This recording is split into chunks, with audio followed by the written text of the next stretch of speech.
The importance of being earnest. A trivial comedy for serious people. First act. Scene. Morning room in Algernon's flat in Half Moon Street. The room is luxuriously and artistically furnished. The sound of a piano is heard in the adjoining room. Lane is arranging afternoon tea on the table, and after the music has ceased, Algernon enters. Algernon. Did you hear what I was playing, Lane? Lane. I didn't think it polite to listen, sir. Algernon. I'm sorry for that, for your sake. I don't play accurately, anyone can play accurately, but I play with wonderful expression. As far as the piano is concerned, sentiment is my forte. I keep science for life. Lane. Yes, sir. Algernon. And, speaking of the science of life, have you got the cucumber sandwiches cut for Lady Bracknell? Lane. Yes, sir. Hands them on a salver. Algernon. Inspects them, takes two, and sits down on the sofa. Oh. By the way, Lane, I see from your book that on Thursday night, when Lord Shorman and Mr. Worthing were dining with me, 8 bottles of champagne are entered as having been consumed. Lane. Yes, sir, 8 bottles and a pint. Algernon.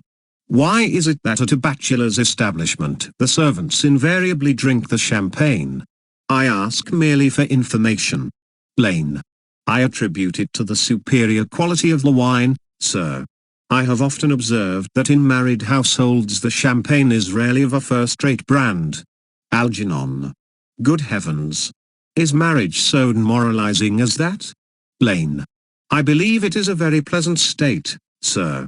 I have had very little experience of it myself up to the present. I have only been married once. That was in consequence of a misunderstanding between myself and a young person. Algernon. Languidly, I don't know that I am much interested in your family life, Lane. Lane. No, sir, it is not a very interesting subject. I never think of it myself. Algernon. Very natural, I am sure. That will do, Lane, thank you. Lane. Thank you, sir. Lane goes out. Algernon. Lane's views on marriage seem somewhat lax. Really, if the lower orders don't set us a good example, what on earth is the use of them? They seem, as a class, to have absolutely no sense of moral responsibility. Enter Lane. Lane. Mr. Earnest Worthing. Enter Jack. Lane goes out. Algernon. How are you, my dear Earnest? What brings you up to town? Jack. Oh, pleasure, pleasure.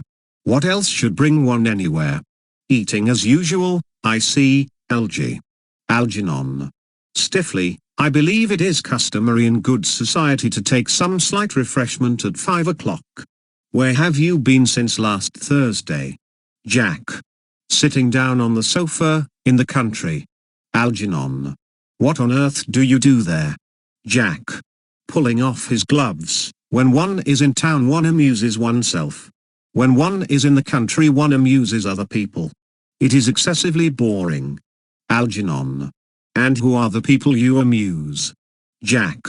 Airily. Oh, neighbors, neighbors. Algernon. Got nice neighbors in your part of Shropshire? Jack. Perfectly horrid. Never speak to one of them. Algernon. How immensely you must amuse them. Goes over and takes sandwich. By the way, Shropshire is your county, is it not? Jack. Eh? Shropshire? Yes, of course. Hello. Why all these cups? Why cucumber sandwiches? Why such reckless extravagance in one so young? Who is coming to tea? Algernon. Oh. Merely Aunt Augusta and Gwendolen. Jack. How perfectly delightful. Algernon. Yes, that is all very well, but I am afraid Aunt Augusta won't quite approve of your being here. Jack. May I ask why? Algernon. My dear fellow, the way you flirt with Gwendolen is perfectly disgraceful. It is almost as bad as the way Gwendolen flirts with you. Jack. I am in love with Gwendolen. I have come up to town expressly to propose to her. Algernon. I thought you had come up for pleasure? I call that business. Jack. How utterly unromantic you are. Algernon. I really don't see anything romantic in proposing. It is very romantic to be in love. But there is nothing romantic about a definite proposal. Why, one may be accepted. One usually is, I believe. Then the excitement is all over. The very essence of romance is uncertainty. If ever I get married, I'll certainly try to forget the fact. Jack. I have no doubt about that, dear Algie. The divorce court was specially invented for people whose memories are so curiously constituted. Algernon. Oh. There is no use speculating on that subject. Divorces are made in heaven. Jack puts out his hand to take a sandwich. Algernon at once interferes. Please don't touch the cucumber sandwiches. They are ordered specially for Aunt Augusta. Takes one and eats it. Jack. Well, you have been eating them all the time. Algernon. That is quite a different matter. She is my aunt. Takes plate from below. Have some bread and butter. The bread and butter is for Gwendolen. Gwendolen is devoted to bread and butter. Jack.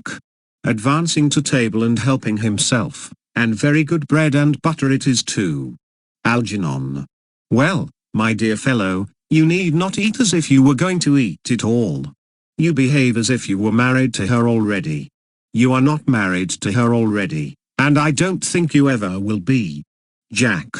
Why on earth do you say that? Algernon. Well, in the first place girls never marry the men they flirt with. Girls don't think it right. Jack. Oh, that is nonsense. Algernon. It isn't. It is a great truth.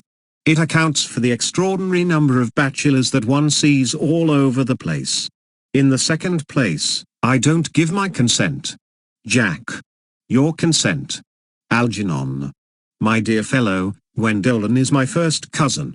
And before I allow you to marry her, you will have to clear up the whole question of Cecily. Rings bell. Jack. Cecily. What on earth do you mean? What do you mean, Algie, by Cecily? I don't know anyone of the name of Cecily. Enter Lane. Algernon. Bring me that cigarette case Mr. Worthing left in the smoking room the last time he dined here. Lane. Yes, sir. Lane goes out. Jack. Do you mean to say you have had my cigarette case all this time? I wish to goodness you had let me know. I have been writing frantic letters to Scotland Yard about it. I was very nearly offering a large reward. Algernon. Well, I wish you would offer one. I happen to be more than usually hard up. Jack. There is no good offering a large reward now that the thing is found. Enter Lane with the cigarette case on a salver. Algernon takes it at once. Lane goes out. Algernon. I think that is rather mean of you, Ernest, I must say. Opens case and examines it. However, it makes no matter, for, now that I look at the inscription inside, I find that the thing isn't yours after all. Jack. Of course it's mine. Moving to him, you have seen me with it 100 times, and you have no right whatsoever to read what is written inside. It is a very ungentlemanly thing to read a private cigarette case. Algernon. Oh. It is absurd to have a hard and fast rule about what one should read and what one shouldn't. More than half of modern culture depends on what one shouldn't read. Jack. I am quite aware of the fact, and I don't propose to discuss modern culture. It isn't the sort of thing one should talk of in private.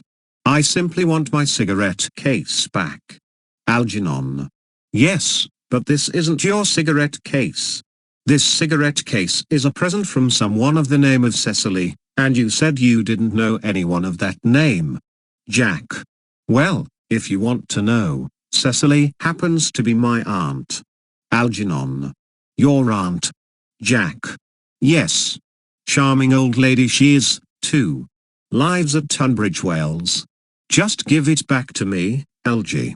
Algernon. Retreating to back of sofa, But why does she call herself Little Cecily if she is your aunt and lives at Tunbridge Wells? Reading, from Little Cecily with her fondest love. Jack. Moving to sofa and kneeling upon it. My dear fellow, what on earth is there in that? Some aunts are tall, some aunts are not tall.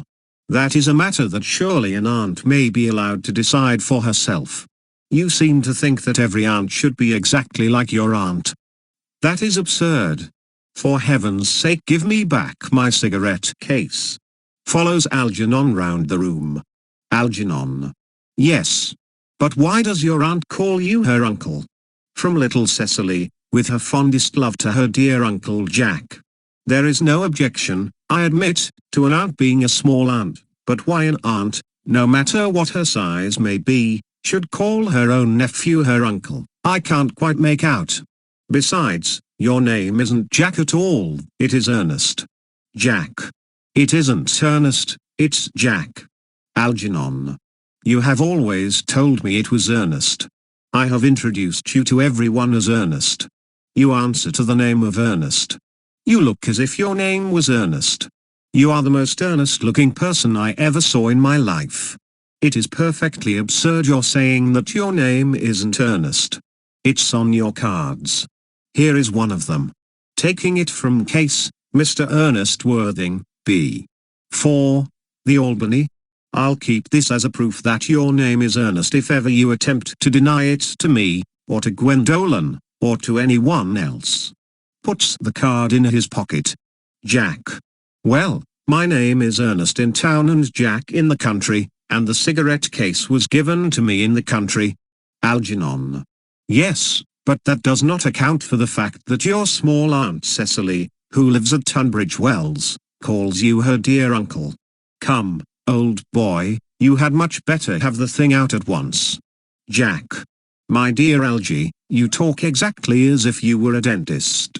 It is very vulgar to talk like a dentist when one isn't a dentist. It produces a false impression. Algernon. Well, that is exactly what dentists always do. Now, go on. Tell me the whole thing. I may mention that I have always suspected you of being a confirmed and secret Bunburyist, and I am quite sure of it now, Jack. Bunburyist? What on earth do you mean by a Bunburyist? Algernon. I'll reveal to you the meaning of that incomparable expression as soon as you are kind enough to inform me why you are Ernest in town and Jack in the country. Jack. Well, produce my cigarette case first. Algernon. Here it is. Hands cigarette case, now produce your explanation, and pray make it improbable. Sits on sofa. Jack. My dear fellow, there is nothing improbable about my explanation at all. In fact, it's perfectly ordinary. Old Mr. Thomas Cardew, who adopted me when I was a little boy, made me in his will guardian to his granddaughter, Miss Cecily Cardew. Cecily, who addresses me as her uncle from motives of respect that you could not possibly appreciate, lives at my place in the country under the charge of her admirable governess, Miss Prism. Algernon. Where is that place in the country, by the way? Jack. That is nothing to you, dear boy. You are not going to be invited. I may tell you candidly that the place is not in Shropshire. Algernon. I suspected that, my dear fellow. I have Bunburied all over Shropshire on 2 separate occasions. Now, go on. Why are you Ernest in town and Jack in the country? Jack. My dear Algy, I don't know whether you will be able to understand my real motives. You are hardly serious enough. When one is placed in the position of guardian, one has to adopt a very high moral tone on all subjects. It's one's duty to do so. And as a high moral tone can hardly be said to conduce very much to either one's health or one's happiness, in order to get up to town I have always pretended to have a younger brother of the name of Ernest, who lives in the Albany, and gets into the most dreadful scrapes. That, my dear Algy, is the whole truth, pure and simple. Algernon. The truth is rarely pure and never simple. Modern life would be very tedious if it were either, and modern literature a complete impossibility. Jack. That wouldn't be at all a bad thing. Algernon. Literary criticism is not your forte, my dear fellow. Don't try it. You should leave that to people who haven't been at a university. They do it so well in the daily papers. What you really are is a Bunburyist. I was quite right in saying you were a Bunburyist. You are one of the most advanced Bunburyists I know. Jack. What on earth do you mean? Algernon. You have invented a very useful younger brother called Earnest, in order that you may be able to come up to town as often as you like. I have invented an invaluable permanent invalid called Bunbury, in order that I may be able to go down into the country whenever I choose. Bunbury is perfectly invaluable. If it wasn't for Bunbury's extraordinary bad health, for instance, I wouldn't be able to dine with you at Willis's tonight, for I have been really engaged to Aunt Augusta for more than a week. Jack. I haven't asked you to dine with me anywhere tonight. Algernon. I know. You are absurdly careless about sending out invitations. It is very foolish of you.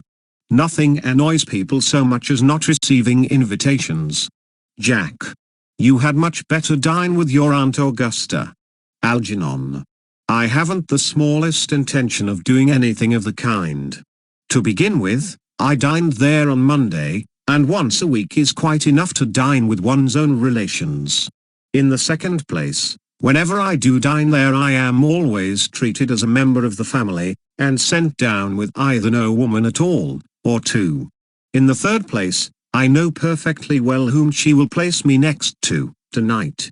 She will place me next Mary Farquhar, who always flirts with her own husband across the dinner table. That is not very pleasant. Indeed, it is not even decent. And that sort of thing is enormously on the increase. The amount of women in London who flirt with their own husbands is perfectly scandalous. It looks so bad. It is simply washing one's clean linen in public. Besides, now that I know you to be a confirmed Bunburyist, I naturally want to talk to you about Bunburying. I want to tell you the rules. Jack. I'm not a Bunburyist at all. If Gwendolen accepts me, I am going to kill my brother. Indeed, I think I'll kill him in any case. Cecily is a little too much interested in him. It is rather a bore. So I am going to get rid of Earnest. And I strongly advise you to do the same with with your invalid friend who has the absurd name. Algernon. Nothing will induce me to part with Bunbury, and if you ever get married, which seems to me extremely problematic, you will be very glad to know Bunbury. A man who marries without knowing Bunbury has a very tedious time of it. Jack. That is nonsense. If I marry a charming girl like Gwendolen, and she is the only girl I ever saw in my life that I would marry, I certainly won't want to know Bunbury. Algernon. Then your wife will. You don't seem to realize that in married life 3 is company and 2 is none. Jack. Sententiously, that, my dear young friend, is the theory that the corrupt French drama has been propounding for the last 50 years. Algernon. Yes, and that the happy English home has proved in half the time. Jack. For heaven's sake, don't try to be cynical. It's perfectly easy to be cynical. Algernon. My dear fellow, it isn't easy to be anything nowadays. There's such a lot of beastly competition about. The sound of an electric bell is heard. Ah. That must be Aunt Augusta.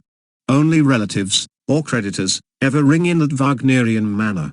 Now, if I get her out of the way for 10 minutes, so that you can have an opportunity for proposing to Gwendolen, may I dine with you tonight at Willis's? Jack. I suppose so, if you want to. Algernon. Yes, but you must be serious about it. I hate people who are not serious about meals. It is so shallow of them. Enter Lane. Lane. Lady Bracknell and Miss Fairfax. Algernon goes forward to meet them. Enter Lady Bracknell and Gwendolen. Lady Bracknell. Good afternoon, dear Algernon. I hope you are behaving very well. Algernon. I'm feeling very well, Aunt Augusta. Lady Bracknell. That's not quite the same thing. In fact, the two things rarely go together. Sees Jack and bows to him with icy coldness. Algernon. To Gwendolen, Dear me, you are smart. Gwendolen. I am always smart.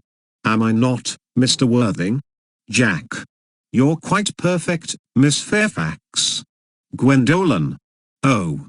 I hope I am not that. It would leave no room for developments, and I intend to develop in many directions.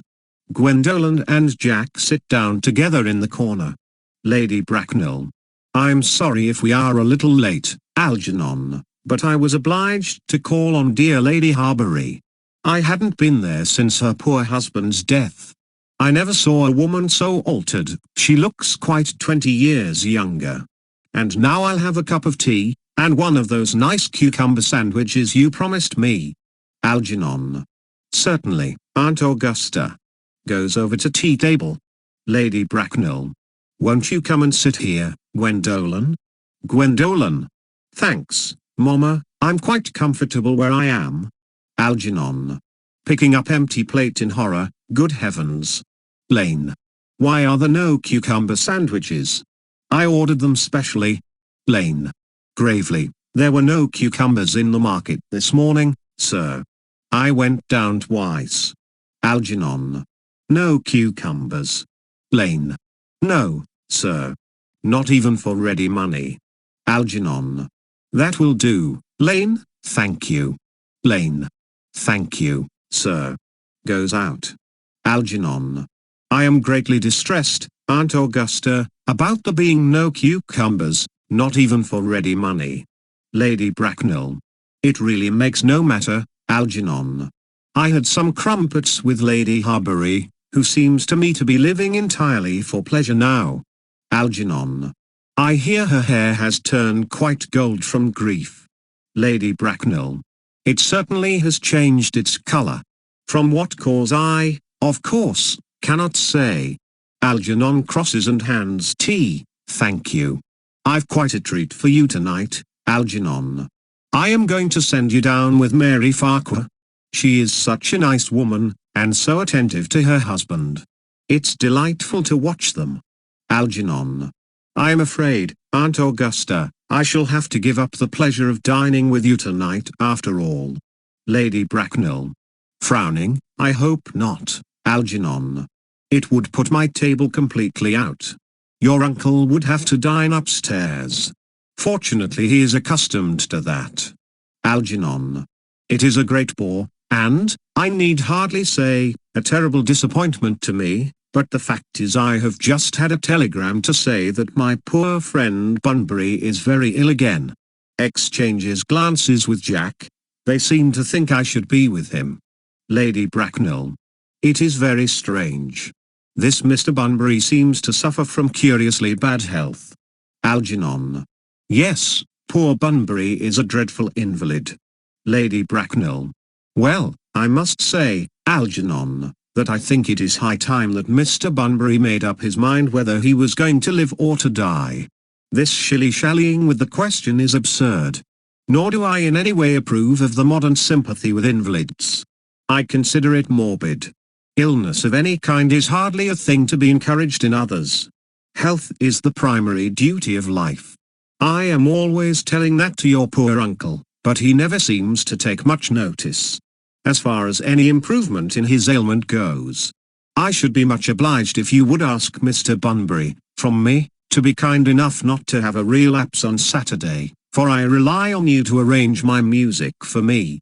It is my last reception, and one wants something that will encourage conversation, particularly at the end of the season when everyone has practically said whatever they had to say, which, in most cases, was probably not much. Algernon. I'll speak to Bunbury, Aunt Augusta, if he is still conscious, and I think I can promise you he'll be all right by Saturday.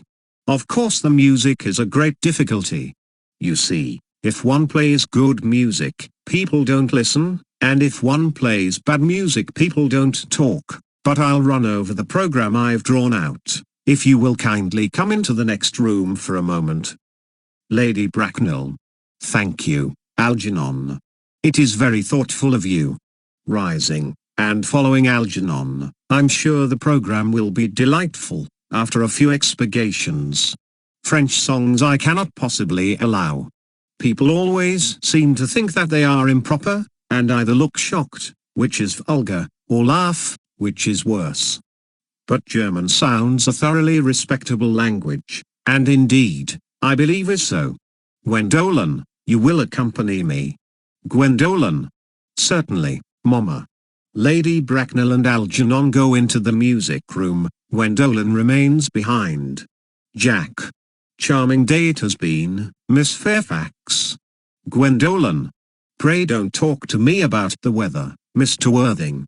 Whenever people talk to me about the weather, I always feel quite certain that they mean something else.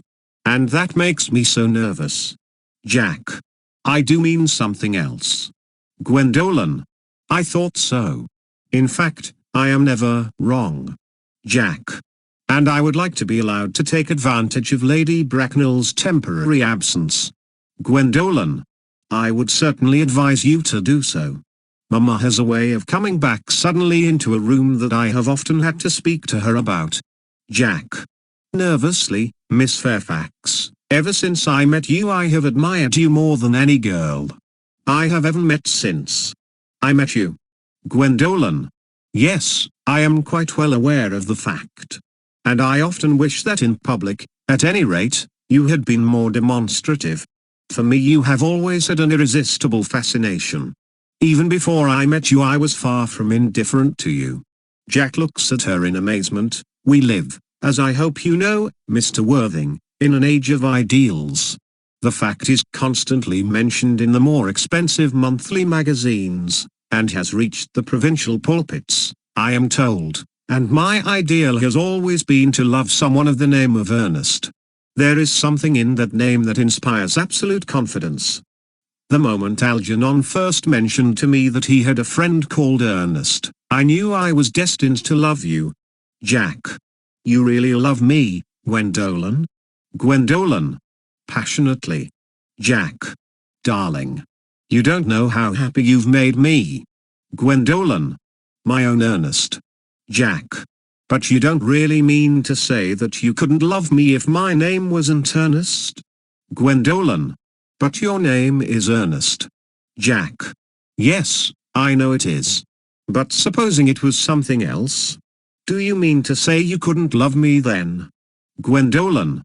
Glibly, that is clearly a metaphysical speculation, and like most metaphysical speculations has very little reference at all to the actual facts of real life, as we know them. Jack. Personally, darling, to speak quite candidly, I don't much care about the name of Earnest. I don't think the name suits me at all. Gwendolen.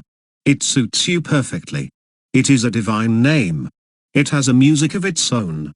It produces vibrations. Jack. Well, really, Gwendolen, I must say that I think there are lots of other much nicer names. I think Jack, for instance, a charming name. Gwendolen. Jack. No, there is very little music in the name Jack, if any at all, indeed. It does not thrill. It produces absolutely no vibrations.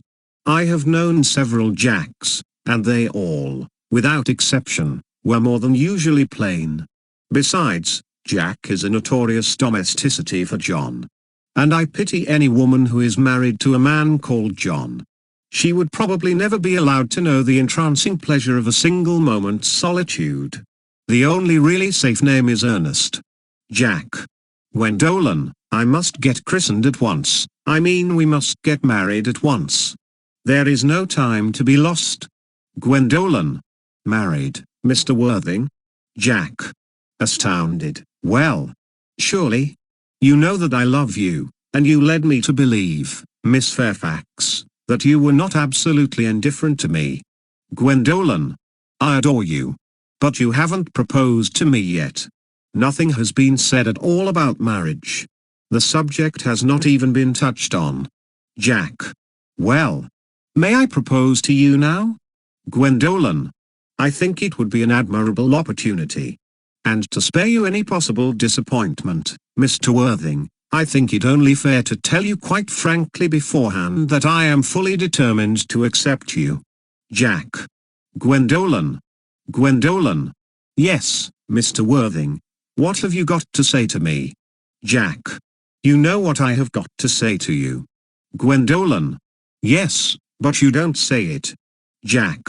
Gwendolen, will you marry me? Goes on his knees. Gwendolen. Of course I will, darling. How long you have been about it? I am afraid you have had very little experience in how to propose. Jack. My own one, I have never loved anyone in the world but you. Gwendolen. Yes, but men often propose for practice. I know my brother Gerald does. All my girlfriends tell me so. What wonderfully blue eyes you have, Ernest. They are quite blue. I hope you will always look at me just like that, especially when there are other people present. Enter Lady Bracknell. Lady Bracknell. Mr. Worthing. Rise, sir, from this semi-recumbent posture. It is most indecorous. Gwendolen. Mamma. He tries to rise, she restrains him. I must beg you to retire. This is no place for you. Besides, Mr. Worthing has not quite finished yet. Lady Bracknell. Finished what, may I ask? Gwendolen. I am engaged to Mr. Worthing, Mamma. They rise together. Lady Bracknell. Pardon me, you are not engaged to anyone. When you do become engaged to someone, I, or your father, should his health permit him, will inform you of the fact. An engagement should come on a young girl as a surprise, pleasant or unpleasant, as the case may be. It is hardly a matter that she could be allowed to arrange for herself. And now I have a few questions to put to you, Mr. Worthing. While I am making these inquiries, you, Gwendolen, will wait for me below in the carriage. Gwendolen. Reproachfully, Mamma. Lady Bracknell. In the carriage, Gwendolen. Gwendolen goes to the door. She and Jack blow kisses to each other behind Lady Bracknell's back. Lady Bracknell looks vaguely about as if she could not understand what the noise was. Finally turns round. Gwendolen. The carriage. Gwendolen. Yes, Mamma. Goes out, looking back at Jack. Lady Bracknell. Sitting down. You can take a seat, Mr. Worthing. Looks in her pocket for notebook and pencil. Jack. Thank you, Lady Bracknell, I prefer standing. Lady Bracknell. Pencil and notebook in hand, I feel bound to tell you that you are not down on my list of eligible young men, although I have the same list as the dear Duchess of Bolton has. We work together, in fact. However, I am quite ready to enter your name, should your answers be what a really affectionate mother requires. Do you smoke? Jack. Well, yes, I must admit I smoke. Lady Bracknell. I am glad to hear it. A man should always have an occupation of some kind. There are far too many idle men in London as it is. How old are you? Jack. 29. Lady Bracknell. A very good age to be married at. I have always been of opinion that a man who desires to get married should know either everything or nothing. Which do you know? Jack. After some hesitation, I know nothing, Lady Bracknell. Lady Bracknell. I am pleased to hear it. I do not approve of anything that tampers with natural ignorance. Ignorance is like a delicate exotic fruit, touch it and the bloom is gone. The whole theory of modern education is radically unsound. Fortunately in England, at any rate, education produces no effect whatsoever. If it did, it would prove a serious danger to the upper classes, and probably lead to acts of violence in Grosvenor Square. What is your income? Jack. Between 7,000 and 8,000 a year. Lady Bracknell. Makes a note in her book, in land, or in investments? Jack. In investments, chiefly. Lady Bracknell. That is satisfactory. What between the duties expected of one during one's lifetime, and the duties exacted from one after one's death, land has ceased to be either a profit or a pleasure. It gives one position, and prevents one from keeping it up. That's all that can be said about land. Jack. I have a country house with some land, of course, attached to it, about 1,500 acres, I believe, but I don't depend on that for my real income. In fact, as far as I can make out, the poachers are the only people who make anything out of it. Lady Bracknell. A country house. How many bedrooms?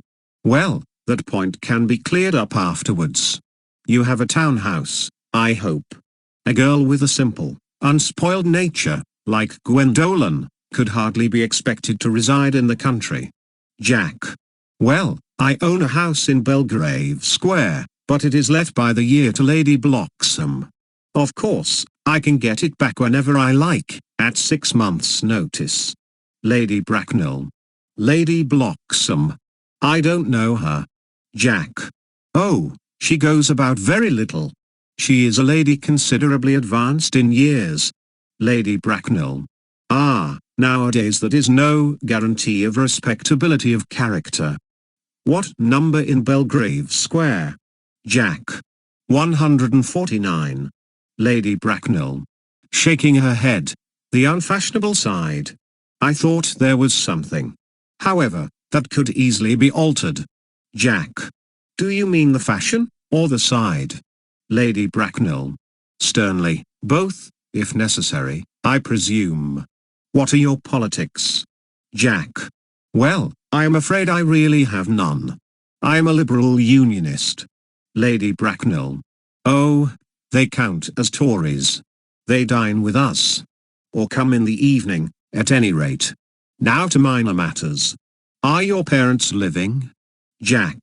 I have lost both my parents. Lady Bracknell. To lose one parent, Mr. Worthing, may be regarded as a misfortune. To lose both looks like carelessness. Who was your father? He was evidently a man of some wealth. Was he born in what the radical papers call the purple of commerce, or did he rise from the ranks of the aristocracy? Jack. I am afraid I really don't know. The fact is, Lady Bracknell, I said I had lost my parents. It would be nearer the truth to say that my parents seem to have lost me. I don't actually know who I am by birth. I was found. Lady Bracknell. Found. Jack. The late Mr. Thomas Cardew, an old gentleman of a very charitable and kindly disposition, found me, and gave me the name of Worthing, because he happened to have a first-class ticket for Worthing in his pocket at the time. Worthing is a place in Sussex. It is a seaside resort. Lady Bracknell. Where did the charitable gentleman who had a first-class ticket for this seaside resort find you? Jack. Gravely, in a handbag. Lady Bracknell. A handbag? Jack. Very seriously, yes, Lady Bracknell. I was in a handbag, a somewhat large, black leather handbag, with handles to it, an ordinary handbag in fact. Lady Bracknell. In what locality did this Mr. James, or Thomas, Cardew come across this ordinary handbag? Jack. In the cloakroom at Victoria Station. It was given to him in mistake for his own. Lady Bracknell. The cloakroom at Victoria Station? Jack. Yes. The Brighton line. Lady Bracknell. The line is immaterial. Mr. Worthing, I confess I feel somewhat bewildered by what you have just told me. To be born, or at any rate bred, in a handbag, whether it had handles or not, seems to me to display a contempt for the ordinary decencies of family life that reminds one of the worst excesses of the French Revolution. And I presume you know what that unfortunate movement led to? As for the particular locality in which the handbag was found, a cloakroom at a railway station might serve to conceal a social indiscretion, has probably, indeed, been used for that purpose before now, but it could hardly be regarded as an assured basis for a recognized position in good society. Jack. May I ask you then what you would advise me to do? I need hardly say I would do anything in the world to ensure Gwendolen's happiness. Lady Bracknell. I would strongly advise you, Mr. Worthing, to try and acquire some relations as soon as possible, and to make a definite effort to produce at any rate one parent, of either sex, before the season is quite over. Jack. Well, I don't see how I could possibly manage to do that. I can produce the handbag at any moment. It is in my dressing room at home. I really think that should satisfy you, Lady Bracknell. Lady Bracknell. Me, sir. What has it to do with me? You can hardly imagine that I and Lord Bracknell would dream of allowing our only daughter, a girl brought up with the utmost care, to marry into a cloakroom, and form an alliance with a parcel. Good morning, Mr. Worthing. Lady Bracknell sweeps out in majestic indignation. Jack. Good morning. Algernon, from the other room, strikes up the wedding march. Jack looks perfectly furious, and goes to the door. For goodness sake, don't play that ghastly tune, Algy. How idiotic you are. The music stops and Algernon enters cheerily. Algernon. Didn't it go off all right, old boy? You don't mean to say Gwendolen refused you? I know it is a way she has. She is always refusing people. I think it is most ill-natured of her. Jack. Oh, Gwendolen is as right as a trivet. As far as she is concerned, we are engaged. Her mother is perfectly unbearable. Never met such a gorgon. I don't really know what a gorgon is like, but I am quite sure that Lady Bracknell is one. In any case, she is a monster, without being a myth, which is rather unfair. I beg your pardon, Algy, I suppose I shouldn't talk about your own aunt in that way before you. Algernon. My dear boy, I love hearing my relations abused. It is the only thing that makes me put up with them at all. Relations are simply a tedious pack of people, who haven't got the remotest knowledge of how to live, nor the smallest instinct about when to die. Jack. Oh, that is nonsense. Algernon. It isn't. Jack. Well, I won't argue about the matter. You always want to argue about things. Algernon. That is exactly what things were originally made for. Jack. Upon my word, if I thought that, I'd shoot myself. A pause. You don't think there is any chance of Gwendolen becoming like her mother in about 150 years, do you, Algy? Algernon. All women become like their mothers. That is their tragedy. No man does. That's his. Jack. Is that clever? Algernon. It is perfectly phrased. And quite as true as any observation in civilized life should be. Jack. I am sick to death of cleverness. Everybody is clever nowadays. You can't go anywhere without meeting clever people. The thing has become an absolute public nuisance. I wish to goodness we had a few fools left. Algernon. We have. Jack. I should extremely like to meet them. What do they talk about? Algernon. The fools? Oh. About the clever people, of course. Jack. What fools? Algernon. By the way, did you tell Gwendolen the truth about your being Earnest in town, and Jack in the country? Jack.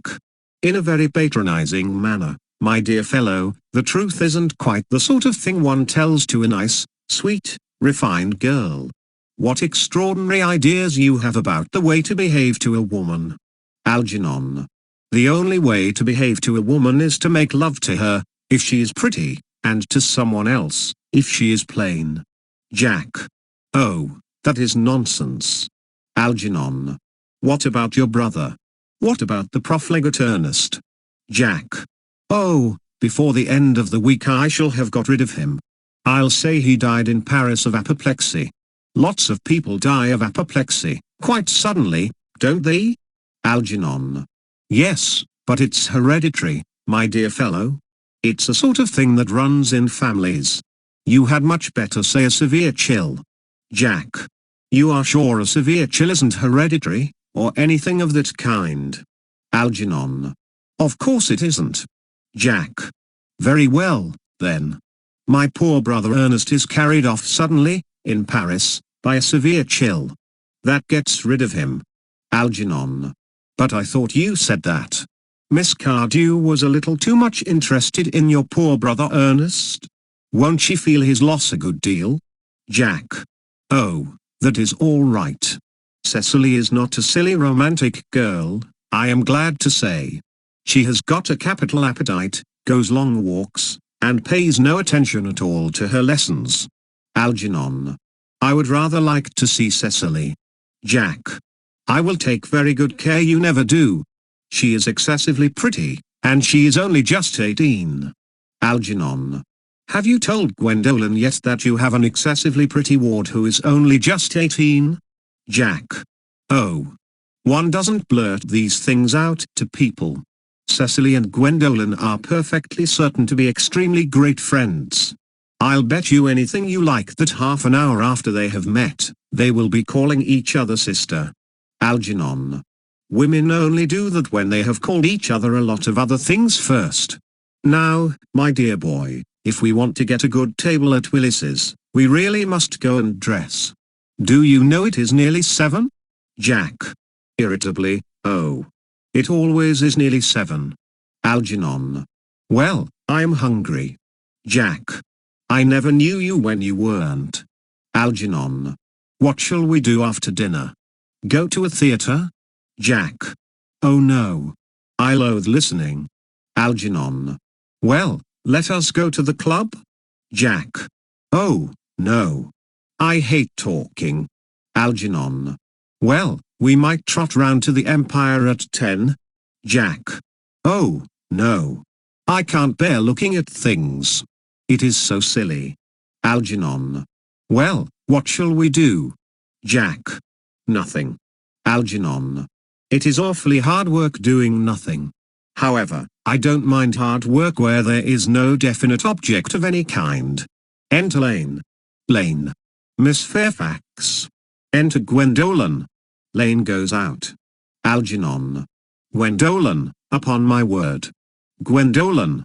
Algy, kindly turn your back. I have something very particular to say to Mr. Worthing. Algernon. Really, Gwendolen, I don't think I can allow this at all. Gwendolen. Algy, you always adopt a strictly immoral attitude towards life. You are not quite old enough to do that. Algernon retires to the fireplace. Jack. My own darling. Gwendolen.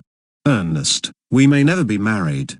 From the expression on Mamma's face I fear we never shall. Few parents nowadays pay any regard to what their children say to them. The old-fashioned respect for the young is fast dying out.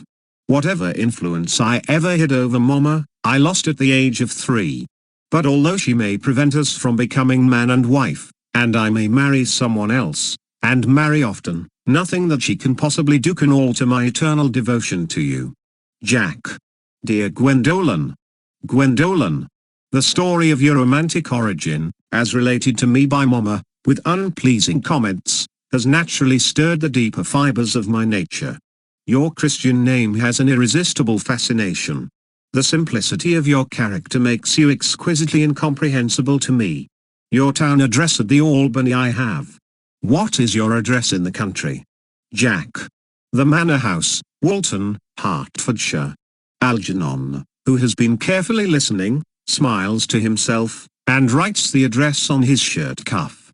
Then picks up the railway guide. Gwendolen. There is a good postal service, I suppose?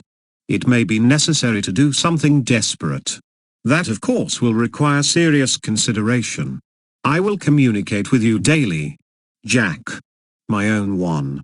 Gwendolen. How long do you remain in town? Jack. Till Monday. Gwendolen. Good. Algy, you may turn round now. Algernon. Thanks, I've turned round already. Gwendolen. You may also ring the bell. Jack. You will let me see you to your carriage, my own darling? Gwendolen. Certainly. Jack. To Lane, who now enters, I will see Miss Fairfax out. Lane. Yes, sir. Jack and Gwendolen go off. Lane presents several letters on a salver to Algernon. It is to be surmised that they are bills, as Algernon, after looking at the envelopes, tears them up. Algernon. A glass of sherry, Lane. Lane. Yes, sir. Algernon. Tomorrow, Lane, I'm going Bunburying. Lane. Yes, sir. Algernon. I shall probably not be back till Monday. You can put up my dress clothes, my smoking jacket, and all the Bunbury suits. Lane. Yes, sir. Handing sherry. Algernon. I hope tomorrow will be a fine day, Lane. Lane. It never is, sir. Algernon. Lane, you're a perfect pessimist. Lane. I do my best to give satisfaction, sir. Enter Jack. Lane goes off. Jack. There's a sensible, intellectual girl. The only girl I ever cared for in my life. Algernon is laughing immoderately. What on earth are you so amused at? Algernon. Oh, I'm a little anxious about poor Bunbury, that is all. Jack. If you don't take care, your friend Bunbury will get you into a serious scrape someday. Algernon. I love scrapes. They are the only things that are never serious. Jack. Oh, that's nonsense, Algy. You never talk anything but nonsense. Algernon. Nobody ever does. Jack looks indignantly at him, and leaves the room. Algernon lights a cigarette, reads his shirt cuff, and smiles. Act drop, second act scene garden at the manor house. A flight of grey stone steps leads up to the house. The garden, an old-fashioned one, full of roses. Time of year, July. Basket chairs, and a table covered with books, are set under a large yew tree. Miss Prism discovered seated at the table. Cecily is at the back watering flowers. Miss Prism. Calling, Cecily, Cecily. Surely such a utilitarian occupation as the watering of flowers is rather Moulton's duty than yours? Especially at a moment when intellectual pleasures await you. Your German grammar is on the table. Pray open it at page 15. We will repeat yesterday's lesson. Cecily. Coming over very slowly, but I don't like German. It isn't at all a becoming language. I know perfectly well that I look quite plain after my German lesson. Miss Prism. Child, you know how anxious your guardian is that you should improve yourself in every way. He laid particular stress on your German, as he was leaving for town yesterday. Indeed, he always lays stress on your German when he is leaving for town. Cecily. Dear Uncle Jack is so very serious. Sometimes he is so serious that I think he cannot be quite well. Miss Prism. Drawing herself up, your guardian enjoys the best of health, and his gravity of demeanor is especially to be commended in one so comparatively young as he is. I know no one who has a higher sense of duty and responsibility. Cecily.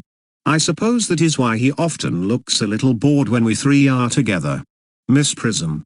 Cecily. I am surprised at you. Mr. Worthing has many troubles in his life. Idle merriment and triviality would be out of place in his conversation. You must remember his constant anxiety about that unfortunate young man, his brother. Cecily.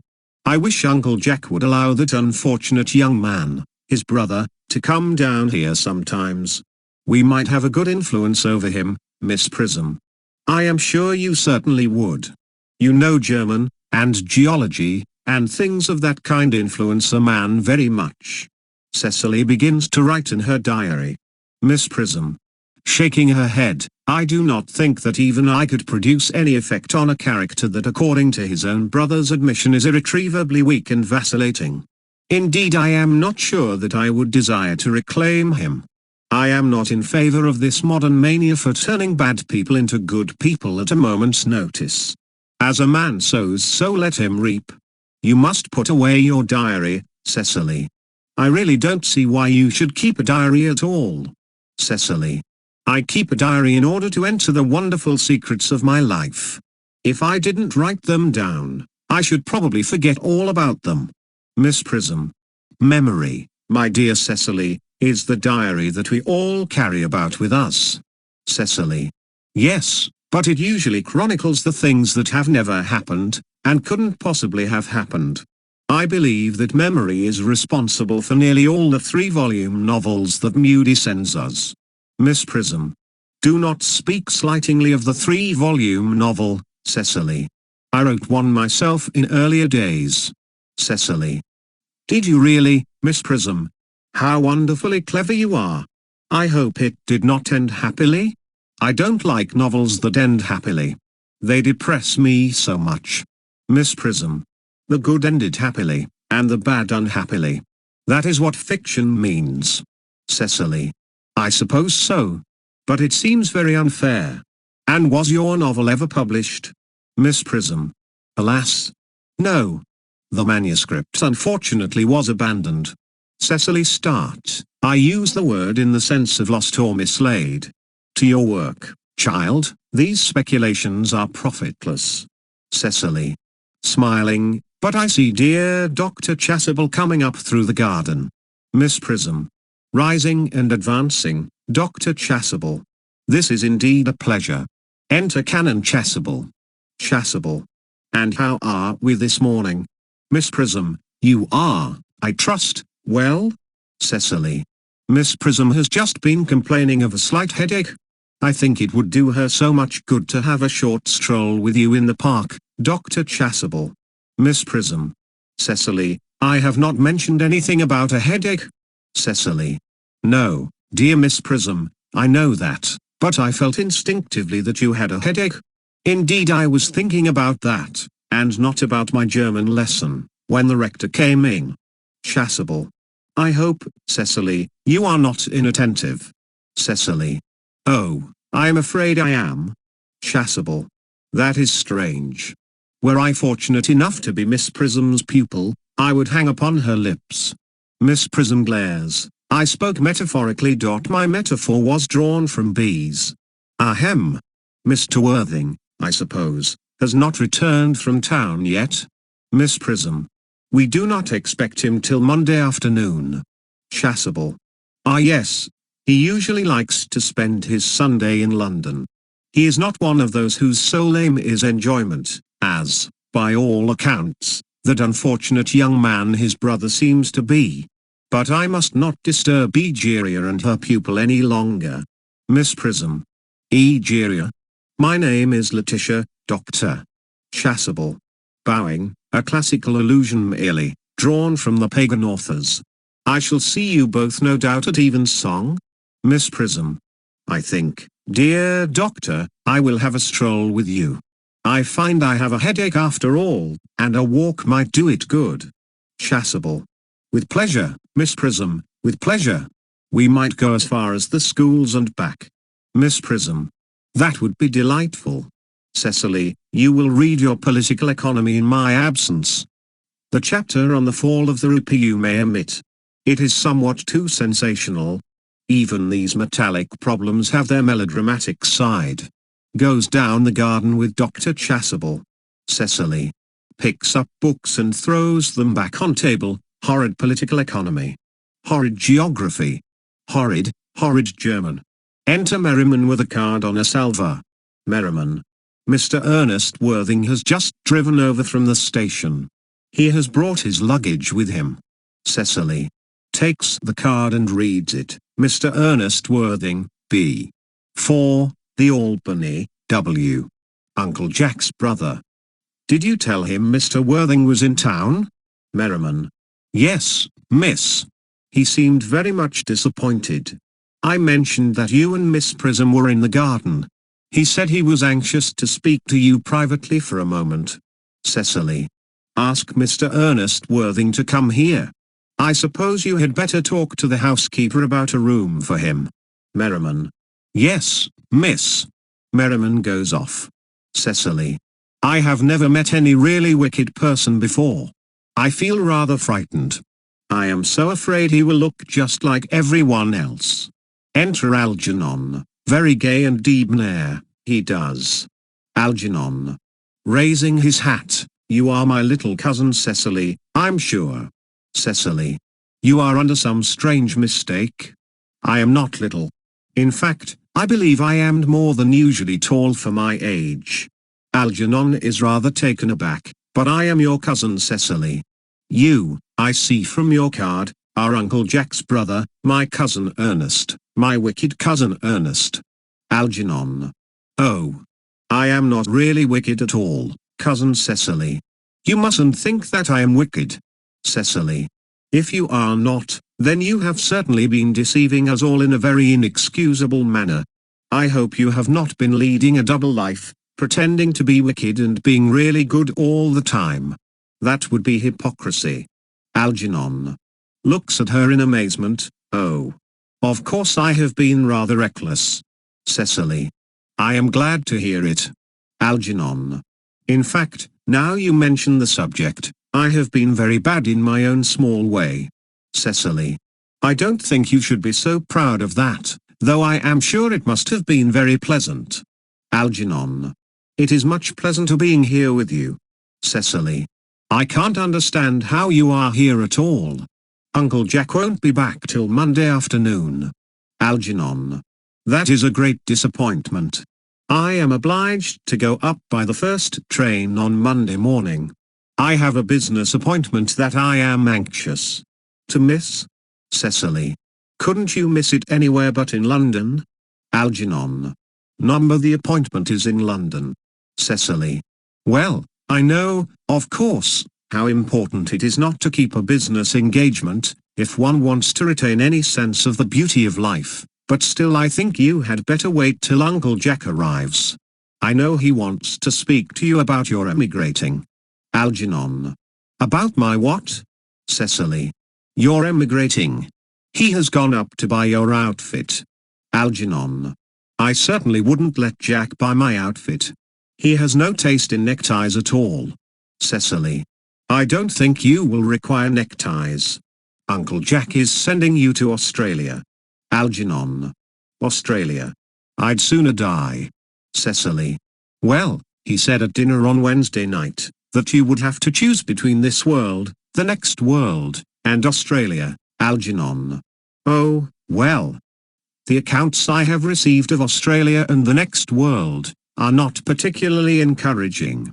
This world is good enough for me, Cousin Cecily. Cecily. Yes, but are you good enough for it? Algernon. I'm afraid I'm not that.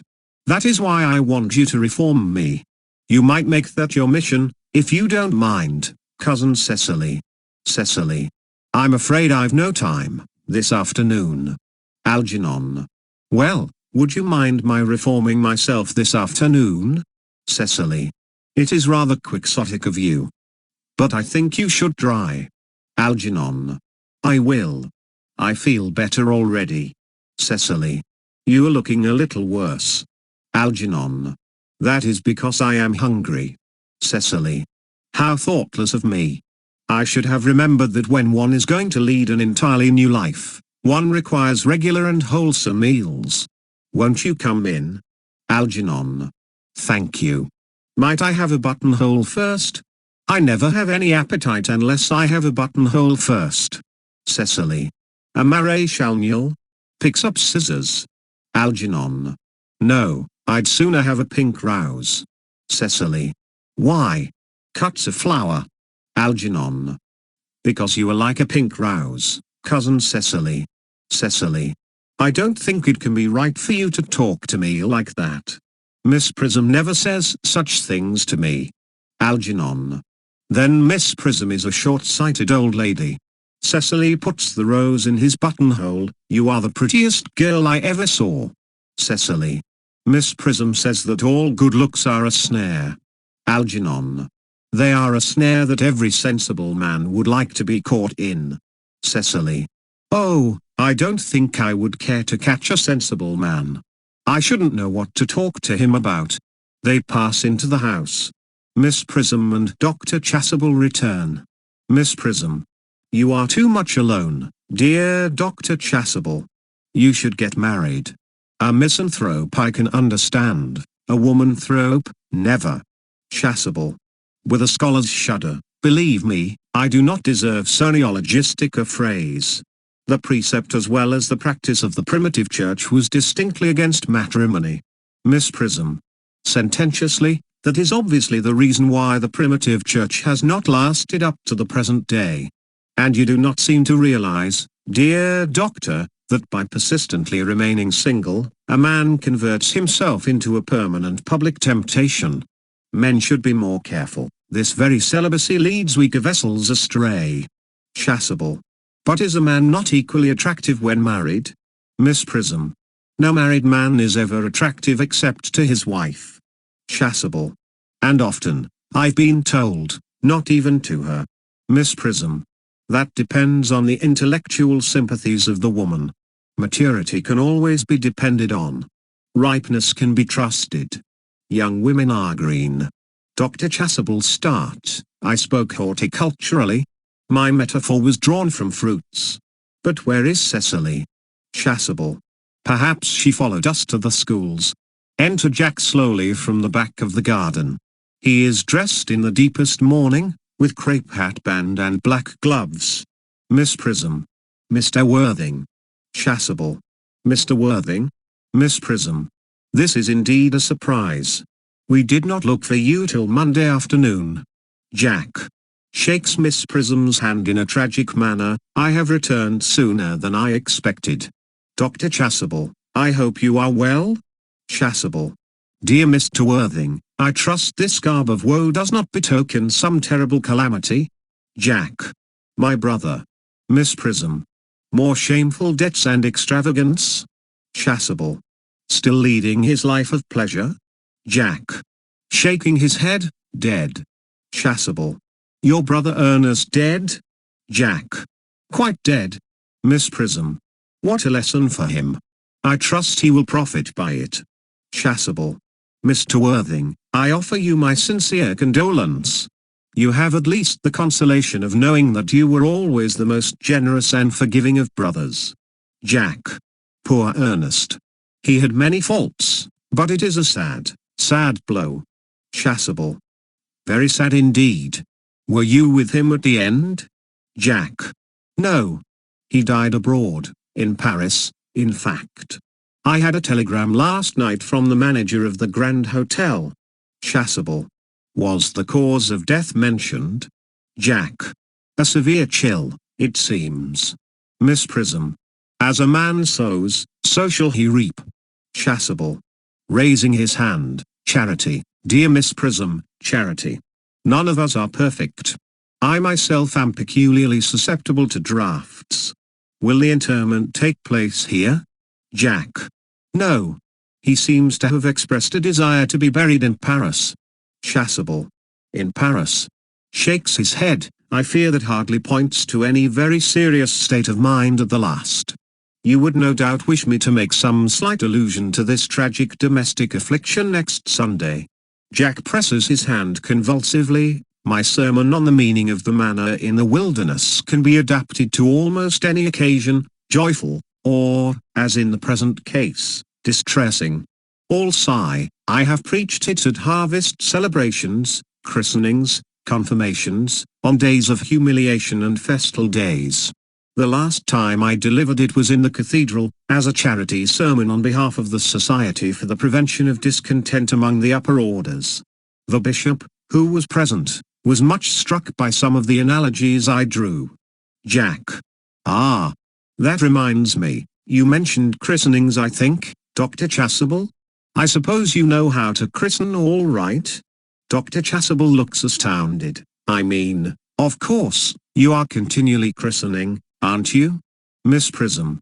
It is, I regret to say, one of the rector's most constant duties in this parish. I have often spoken to the poorer classes on the subject. But they don't seem to know what thrift is. Chasuble. But is there any particular infant in whom you are interested, Mr. Worthing? Your brother was, I believe, unmarried, was he not? Jack. Oh yes. Miss Prism.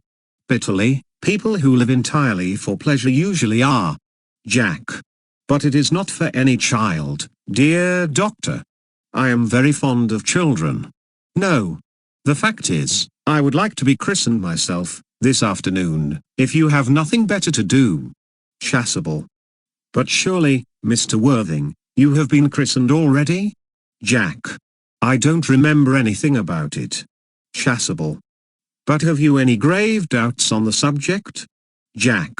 I certainly intend to have. Of course I don't know if the thing would bother you in any way, or if you think I am a little too old now. Chasuble. Not at all. The sprinkling, and, indeed, The immersion of adults is a perfectly canonical practice. Jack. Immersion. Chasuble. You need have no apprehensions.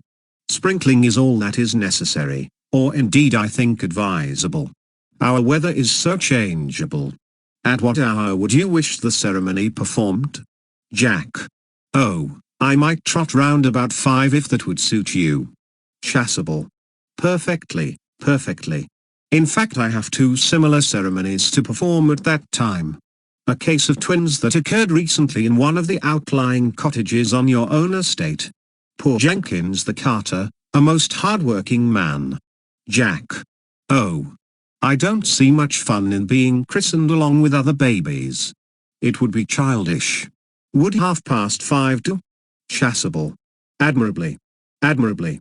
Takes out watch. And now, dear Mr. Worthing, I will not intrude any longer into a house of sorrow. I would merely beg you not to be too much bowed down by grief. What seem to us bitter trials are often blessings in disguise. Miss Prism. This seems to me a blessing of an extremely obvious kind. Enter Cecily from the house. Cecily. Uncle Jack. Oh, I am pleased to see you back. But what horrid clothes you have got on. Do go and change them. Miss Prism. Cecily. Chasuble. My child. My child. Cecily goes towards Jack. He kisses her brow in a melancholy manner. Cecily. What is the matter, Uncle Jack? Do look happy. You look as if you had toothache, and I have got such a surprise for you. Who do you think is in the dining room? Your brother. Jack. Who? Cecily. Your brother Ernest. He arrived about half an hour ago. Jack. What nonsense. I haven't got a brother. Cecily. Oh, don't say that. However badly he may have behaved to you in the past, he is still your brother. You couldn't be so heartless as to disown him.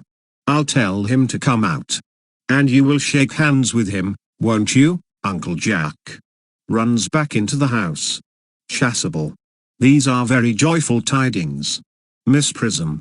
After we had all been resigned to his loss, his sudden return seems to me peculiarly distressing. Jack. My brother is in the dining room. I don't know what it all means. I think it is perfectly absurd. Enter Algernon and Cecily hand in hand. They come slowly up to Jack. Jack. Good heavens. Motions Algernon away. Algernon. Brother John, I have come down from town to tell you that I am very sorry for all the trouble I have given you, and that I intend to lead a better life in the future. Jack glares at him and does not take his hand. Cecily. Uncle Jack, you are not going to refuse your own brother's hand? Jack. Nothing will induce me to take his hand. I think his coming down here disgraceful. He knows perfectly well why. Cecily. Uncle Jack, do be nice. There is some good in everyone. Ernest has just been telling me about his poor invalid friend Mr. Bunbury, whom he goes to visit so often. And surely there must be much good in one who is kind to an invalid, and leaves the pleasures of London to sit by a bed of pain. Jack. Oh. He has been talking about Bunbury, has he? Cecily. Yes, he has told me all about poor Mr. Bunbury, and his terrible state of health. Jack. Bunbury. Well, I won't have him talk to you about Bunbury or about anything else. It is enough to drive one perfectly frantic. Algernon. Of course I admit that the faults were all on my side.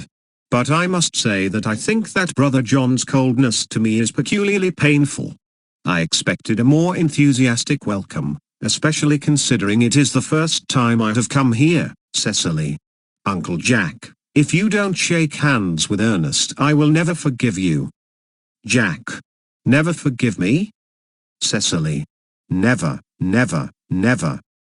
Jack. Well, this is the last time I shall ever do it. Shakes with Algernon and glares. Chasuble. It's pleasant, is it not, to see so perfect a reconciliation? I think we might leave the two brothers together. Miss Prism. Cecily, you will come with us.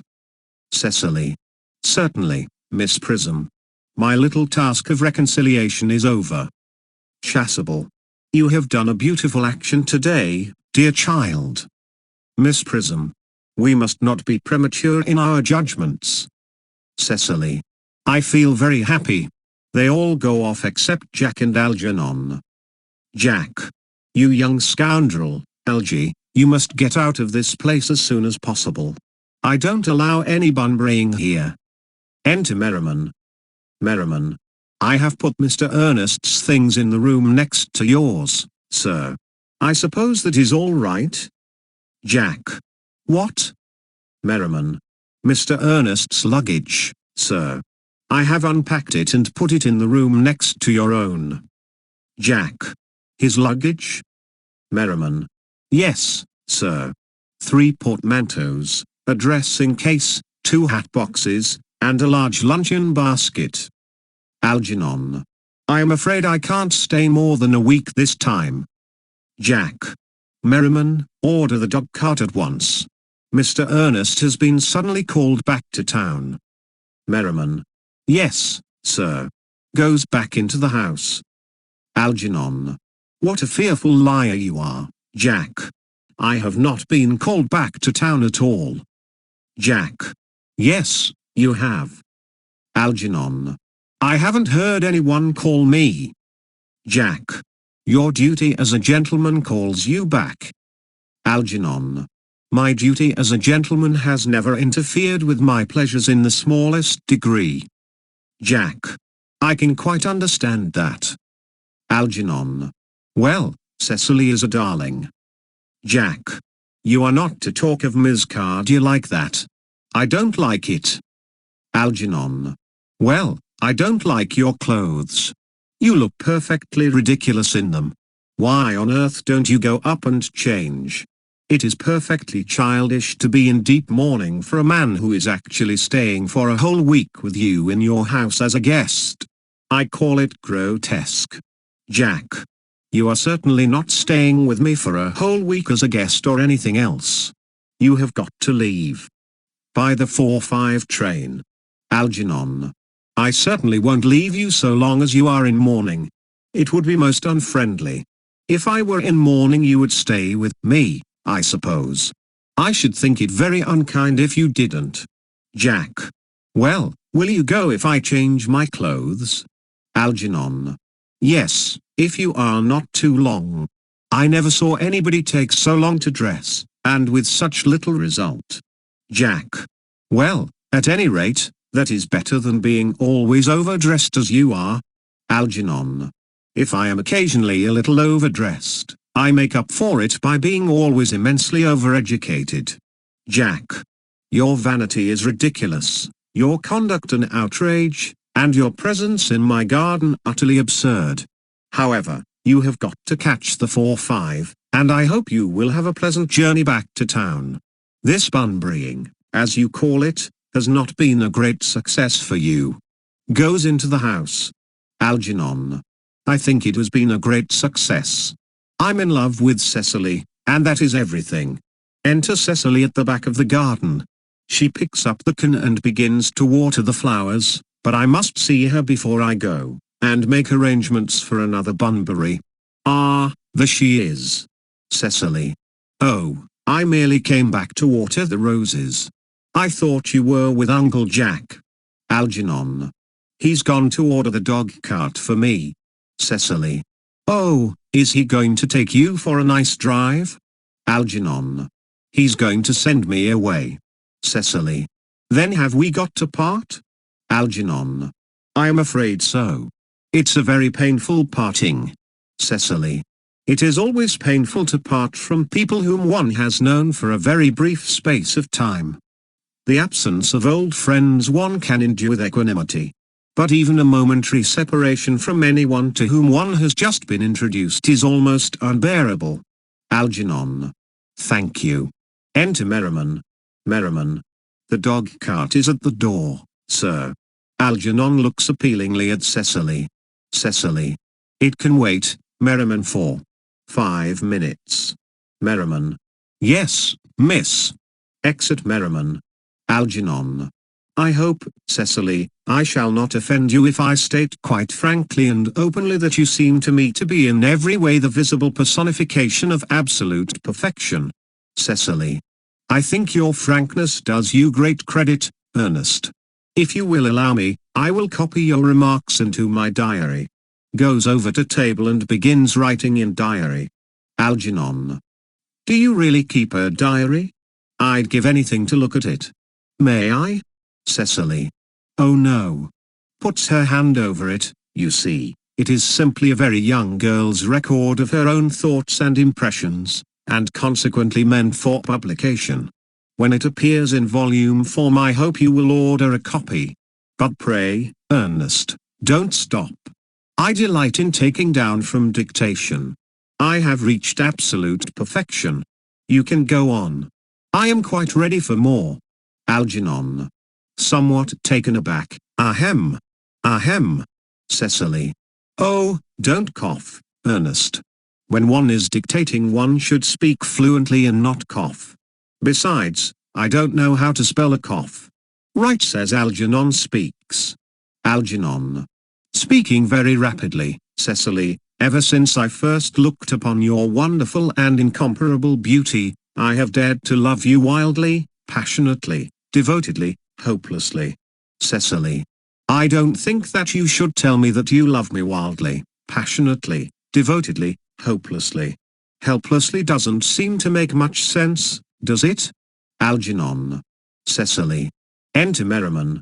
Merriman. The dog cart is waiting, sir. Algernon. Tell it to come round next week, at the same hour. Merriman. Looks at Cecily, who makes no sign. Yes, sir. Merriman retires. Cecily. Uncle Jack would be very much annoyed if he knew you were staying until next week, at the same hour. Algernon. Oh, I don't care about Jack. I don't care for anybody in the whole world but you. I love you, Cecily. You will marry me, won't you? Cecily. You silly boy. Of course. Why, we have been engaged for the last 3 months. Algernon. For the last 3 months. Cecily. Yes, it will be exactly 3 months on Thursday. Algernon. But how did we become engaged? Cecily. Well, ever since dear Uncle Jack first confessed to us that he had a younger brother who was very wicked and bad, you of course have formed the chief topic of conversation between myself and Miss Prism. And of course a man who is much talked about is always very attractive. One feels there must be something in him, after all. I dare say it was foolish of me, but I fell in love with you, Ernest. Algernon. Darling. And when was the engagement actually settled? Cecily. On the 14th of February last. Worn out by your entire ignorance of my existence, I determined to end the matter one way or the other, and after a long struggle with myself I accepted you under this dear old tree here. The next day I bought this little ring in your name, and this is the little bangle with the true lover's knot I promised you always to wear. Algernon. Did I give you this? It's very pretty, isn't it? Cecily. Yes, you've wonderfully good taste, Ernest. It's the excuse I've always given for your leading such a bad life. And this is the box in which I keep all your dear letters. Kneels at table, opens box, and produces letters tied up with blue ribbon. Algernon. My letters. But, my own sweet Cecily, I have never written you any letters. Cecily. You need hardly remind me of that, Ernest. I remember only too well that I was forced to write your letters for you. I wrote always 3 times a week, and sometimes oftener. Algernon. Oh, do let me read them, Cecily. Cecily. Oh, I couldn't possibly. They would make you far too conceited.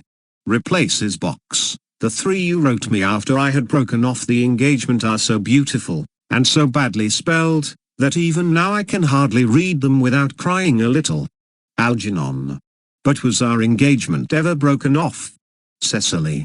Of course it was. On the 22nd of last March. You can see the entry if you like. Show's diary. Today I broke off my engagement with Ernest. I feel it is better to do so. The weather still continues charming. Algernon. But why on earth did you break it off? What had I done? I had done nothing at all. Cecily, I am very much hurt indeed to hear you broke it off. Particularly when the weather was so charming. Cecily.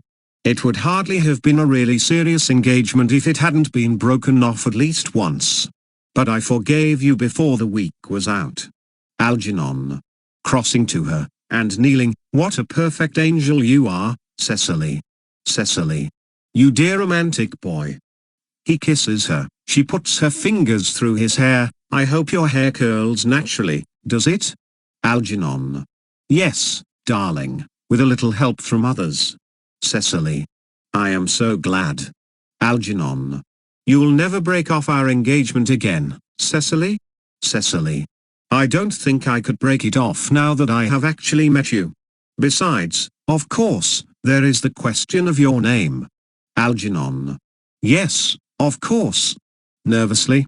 Cecily. You must not laugh at me, darling, but it had always been a girlish dream of mine to love someone whose name was Earnest. Algernon rises. Cecily also, there is something in that name that seems to inspire absolute confidence. I pity any poor married woman whose husband is not called Earnest. Algernon. But, my dear child, do you mean to say you could not love me if I had some other name? Cecily. But what name? Algernon. Oh, any name you like, Algernon, for instance. Cecily. But I don't like the name of Algernon. Algernon. Well, my own dear, sweet, loving little darling, I really can't see why you should object to the name of Algernon. It is not at all a bad name. In fact, it is rather an aristocratic name.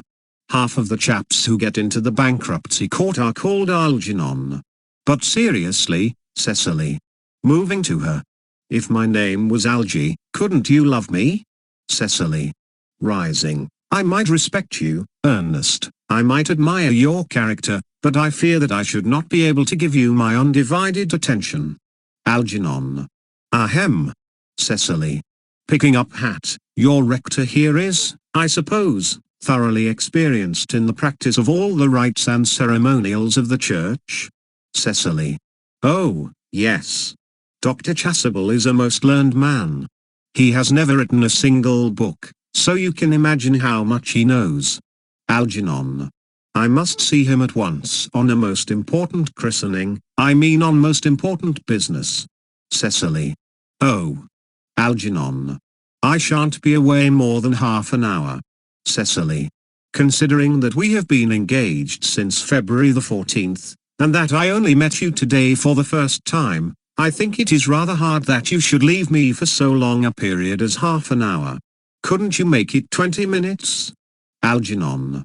I'll be back in no time. Kisses her and rushes down the garden. Cecily. What an impetuous boy he is. I like his hair so much. I must enter his proposal in my diary. Enter Merriman. Merriman. A Miss Fairfax has just called to see Mr. Worthing. On very important business, Miss Fairfax states. Cecily. Isn't Mr. Worthing in his library? Merriman. Mr. Worthing went over in the direction of the rectory some time ago. Cecily. Pray ask the lady to come out here, Mr. Worthing is sure to be back soon. And you can bring tea. Merriman. Yes, miss. Goes out. Cecily. Miss Fairfax. I suppose one of the many good elderly women who are associated with Uncle Jack in some of his philanthropic work in London. I don't quite like women who are interested in philanthropic work. I think it is so forward of them. Enter Merriman. Merriman. Miss Fairfax. Enter Gwendolen. Exit Merriman. Cecily. Advancing to meet her, pray let me introduce myself to you. My name is Cecily Cardew. Gwendolen. Cecily Cardew? Moving to her and shaking hands, what a very sweet name. Something tells me that we are going to be great friends. I like you already more than I can say. My first impressions of people are never wrong. Cecily. How nice of you to like me so much after we have known each other such a comparatively short time. Pray sit down. Gwendolen. Still standing up, I may call you Cecily, may I not? Cecily. With pleasure. Gwendolen. And you will always call me Gwendolen, won't you? Cecily. If you wish. Gwendolen. Then that is all quite settled, is it not? Cecily. I hope so. A pause. They both sit down together. Gwendolen. Perhaps this might be a favorable opportunity for my mentioning who I am. My father is Lord Bracknell. You have never heard of Papa, I suppose? Cecily. I don't think so. Gwendolen. Outside the family circle, Papa, I am glad to say, is entirely unknown. I think that is quite as it should be. The home seems to me to be the proper sphere for the man. And certainly once a man begins to neglect his domestic duties he becomes painfully effeminate, does he not? And I don't like that. It makes men so very attractive. Cecily, Mama, whose views on education are remarkably strict, has brought me up to be extremely short-sighted. It is part of her system, so do you mind my looking at you through my glasses? Cecily. Oh. Not at all, Gwendolen. I am very fond of being looked at. Gwendolen. After examining Cecily carefully through a lorgnette, you are here on a short visit, I suppose. Cecily. Oh no. I live here. Gwendolen. Severely. Really? Your mother, no doubt, or some female relative of advanced years, resides here also? Cecily. Oh no. I have no mother, nor, in fact, any relations. Gwendolen. Indeed? Cecily. My dear guardian, with the assistance of Miss Prism, has the arduous task of looking after me. Gwendolen. Your guardian? Cecily. Yes, I am Mr. Worthing's ward. Gwendolen. Oh. It is strange he never mentioned to me that he had a ward. How secretive of him. He grows more interesting hourly. I am not sure, however, that the news inspires me with feelings of unmixed delight. Rising and going to her, I am very fond of you, Cecily. I have liked you ever since I met you. But I am bound to state that now that I know that you are Mr. Worthing's ward, I cannot help expressing a wish you were, well, just a little older than you seem to be, and not quite so very alluring in appearance. In fact, if I may speak candidly, Cecily. Pray do. I think that whenever one has anything unpleasant to say, one should always be quite candid. Gwendolen. Well, to speak with perfect candor, Cecily, I wish that you were fully 42, and more than usually plain for your age. Ernest has a strong upright nature. He is the very soul of truth and honor. Disloyalty would be as impossible to him as deception. But even men of the noblest possible moral character are extremely susceptible to the influence of the physical charms of others. Modern, no less than ancient history, supplies us with many most painful examples of what I refer to. If it were not so, indeed, history would be quite unreadable. Cecily. I beg your pardon, Gwendolen. Did you say Ernest? Gwendolen. Yes. Cecily. Oh, but it is not Mr. Ernest Worthing who is my guardian. It is his brother, his elder brother. Gwendolen. Sitting down again, Ernest never mentioned to me that he had a brother. Cecily. I am sorry to say they have not been on good terms for a long time. Gwendolen. Ah. That accounts for it. And now that I think of it, I have never heard any man mention his brother. The subject seems distasteful to most men. Cecily, you have lifted a load from my mind. I was growing almost anxious. It would have been terrible if any cloud had come across a friendship like ours, would it not? Of course you are quite sure that it is not Mr. Ernest Worthing who is your guardian? Cecily. Quite sure. A pause. In fact, I am going to be his. Gwendolen. Inquiringly, I beg your pardon? Cecily. Rather shy and confidingly, dearest Gwendolen, there is no reason why I should make a secret of it to you. Our little county newspaper is sure to chronicle the fact next week. Mr. Ernest Worthing and I are engaged to be married. Gwendolen.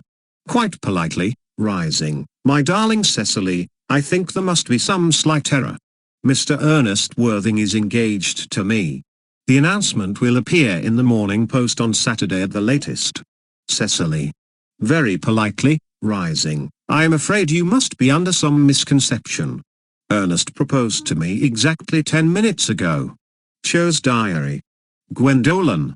Examines diary through her lognet carefully. It is certainly very curious, for he asked me to be his wife yesterday afternoon at 5:30. If you would care to verify the incident, pray do so. Produces diary of her own. I never travel without my diary. One should always have something sensational to read in the train. I am so sorry, dear Cecily, if it is any disappointment to you, but I am afraid I have the prior claim. Cecily. It would distress me more than I can tell you, dear Gwendolen, if it caused you any mental or physical anguish, but I feel bound to point out that since Ernest proposed to you he clearly has changed his mind. Gwendolen. Meditatively, if the poor fellow has been entrapped into any foolish promise I shall consider it my duty to rescue him at once, and with a firm hand. Cecily. Thoughtfully and sadly, whatever unfortunate entanglement my dear boy may have got into, I will never reproach him with it after we are married. Gwendolen. Do you allude to me, Ms. Cardew, as an entanglement? You are presumptuous. On an occasion of this kind it becomes more than a moral duty to speak one's mind. It becomes a pleasure. Cecily. Do you suggest, Miss Fairfax, that I entrapped Ernest into an engagement? How dare you? This is no time for wearing the shallow mask of manners. When I see a spade I call it a spade. Gwendolen. Satirically, I am glad to say that I have never seen a spade. It is obvious that our social spheres have been widely different. Enter Merriman, followed by the footman. He carries a salver, tablecloth, and plate stand. Cecily is about to retort. The presence of the servants exercises a restraining influence, under which both girls chafe. Merriman. Shall I lay tea here as usual, miss? Cecily. Sternly, in a calm voice, yes, as usual. Merriman begins to clear table and lay cloth. A long pause.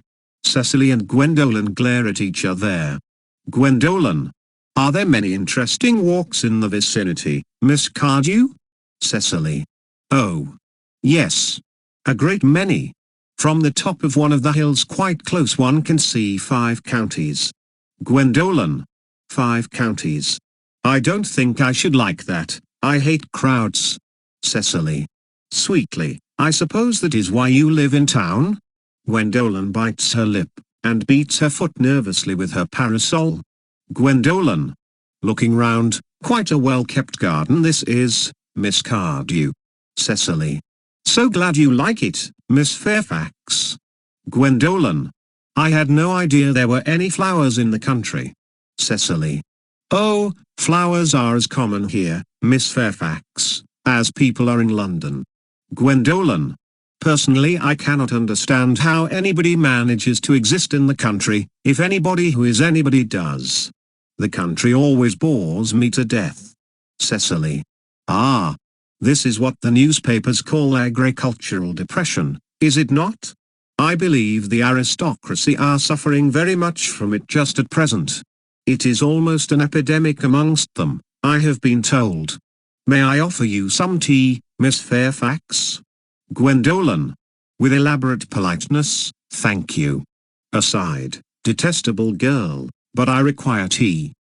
Cecily. Sweetly, sugar? Gwendolen. Superciliously, no, thank you. Sugar is not fashionable anymore. Cecily looks angrily at her, takes up the tongs and puts 4 lumps of sugar into the cup. Cecily. Severely, cake or bread and butter?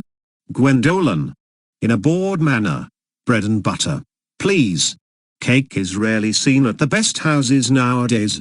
Cecily. Cuts a very large slice of cake, and puts it on the tray. Hand that to Miss Fairfax.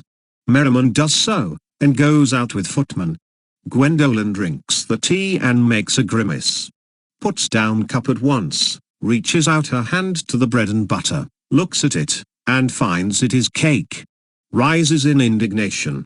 Gwendolen, you have filled my tea with lumps of sugar, and though I asked most distinctly for bread and butter, you have given me cake. I am known for the gentleness of my disposition, and the extraordinary sweetness of my nature, but I warn you, Ms. Cardew, you may go too far. Cecily. Rising, to save my poor, innocent, trusting boy from the machinations of any other girl, there are no lengths to which I would not go. Gwendolen. From the moment I saw you I distrusted you. I felt that you were false and deceitful. I am never deceived in such matters. My first impressions of people are invariably right. Cecily. It seems to me, Miss Fairfax, that I am trespassing on your valuable time. No doubt you have many other calls of a similar character to make in the neighborhood. Enter Jack. Gwendolen. Catching sight of him, Ernest. My own Ernest. Jack. Gwendolen. Darling. Offers to kiss her. Gwendolen. Draws back, a moment. May I ask if you are engaged to be married to this young lady? Points to Cecily. Jack. Laughing, to dear little Cecily. Of course not. What could have put such an idea into your pretty little head? Gwendolen. Thank you. You may. Offers her cheek. Cecily. Very sweetly, I knew there must be some misunderstanding, Miss Fairfax. The gentleman whose arm is at present round your waist is my guardian, Mr. John Worthing. Gwendolen. I beg your pardon? Cecily. This is Uncle Jack. Gwendolen. Receding, Jack. Oh.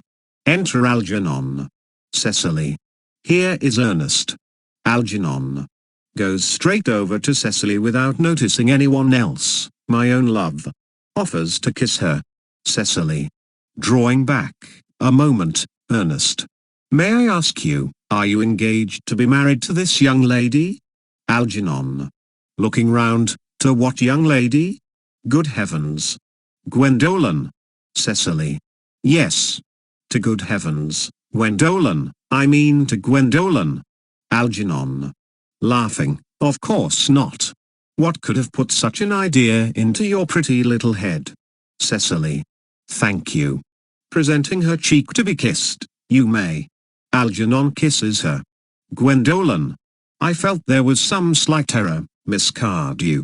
The gentleman who is now embracing you is my cousin, Mr. Algernon Moncrief. Cecily. Breaking away from Algernon Moncrief. Oh. The two girls move towards each other and put their arms round each other's waists as if for protection. Cecily. Are you called Algernon? Algernon. I cannot deny it. Cecily. Oh. Gwendolen. Is your name really John? Jack. Standing rather proudly, I could deny it if I liked. I could deny anything if I liked. But my name certainly is John. It has been John for years. Cecily. To Gwendolen, a gross deception has been practiced on both of us. Gwendolen. My poor wounded Cecily. Cecily. My sweet wronged Gwendolen. Gwendolen. Slowly and seriously, you will call me sister, will you not? They embrace. Jack and Algernon groan and walk up and down. Cecily. Rather brightly, there is just one question I would like to be allowed to ask my guardian. Gwendolen. An admirable idea. Mr. Worthing, there is just one question I would like to be permitted to put to you. Where is your brother Ernest? We are both engaged to be married to your brother Ernest, so it is a matter of some importance to us to know where your brother Ernest is at present. Jack. Slowly and hesitatingly, Gwendolen, Cecily, it is very painful for me to be forced to speak the truth. It is the first time in my life that I have ever been reduced to such a painful position, and I am really quite inexperienced in doing anything of the kind. However, I will tell you quite frankly that I have no brother Ernest. I have no brother at all.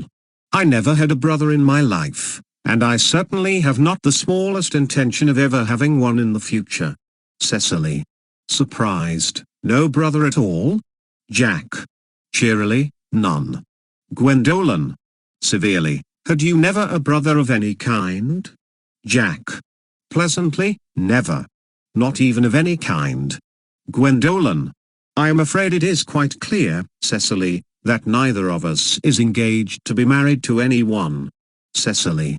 It is not a very pleasant position for a young girl suddenly to find herself in. Is it? Gwendolen. Let us go into the house. They will hardly venture to come after us there. Cecily. No, men are so cowardly, aren't they? They retire into the house with scornful looks. Jack. This ghastly state of things is what you call bunburying, I suppose? Algernon.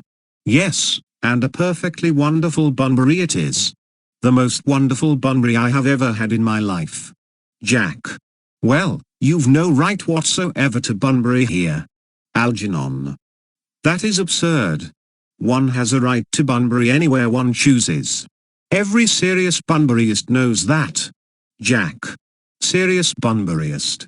Good heavens. Algernon. Well, one must be serious about something, if one wants to have any amusement in life. I happen to be serious about bunburying. What on earth you are serious about I haven't got the remotest idea. About everything, I should fancy. You have such an absolutely trivial nature. Jack. Well, the only small satisfaction I have in the whole of this wretched business is that your friend Bunbury is quite exploded. You won't be able to run down to the country quite so often as you used to do, dear Algy. And a very good thing too. Algernon. Your brother is a little off colour, isn't he, dear Jack? You won't be able to disappear to London quite so frequently as your wicked custom was. And not a bad thing either. Jack. As for your conduct towards Miss Cardew, I must say that you're taking in a sweet, simple, innocent girl like that is quite inexcusable.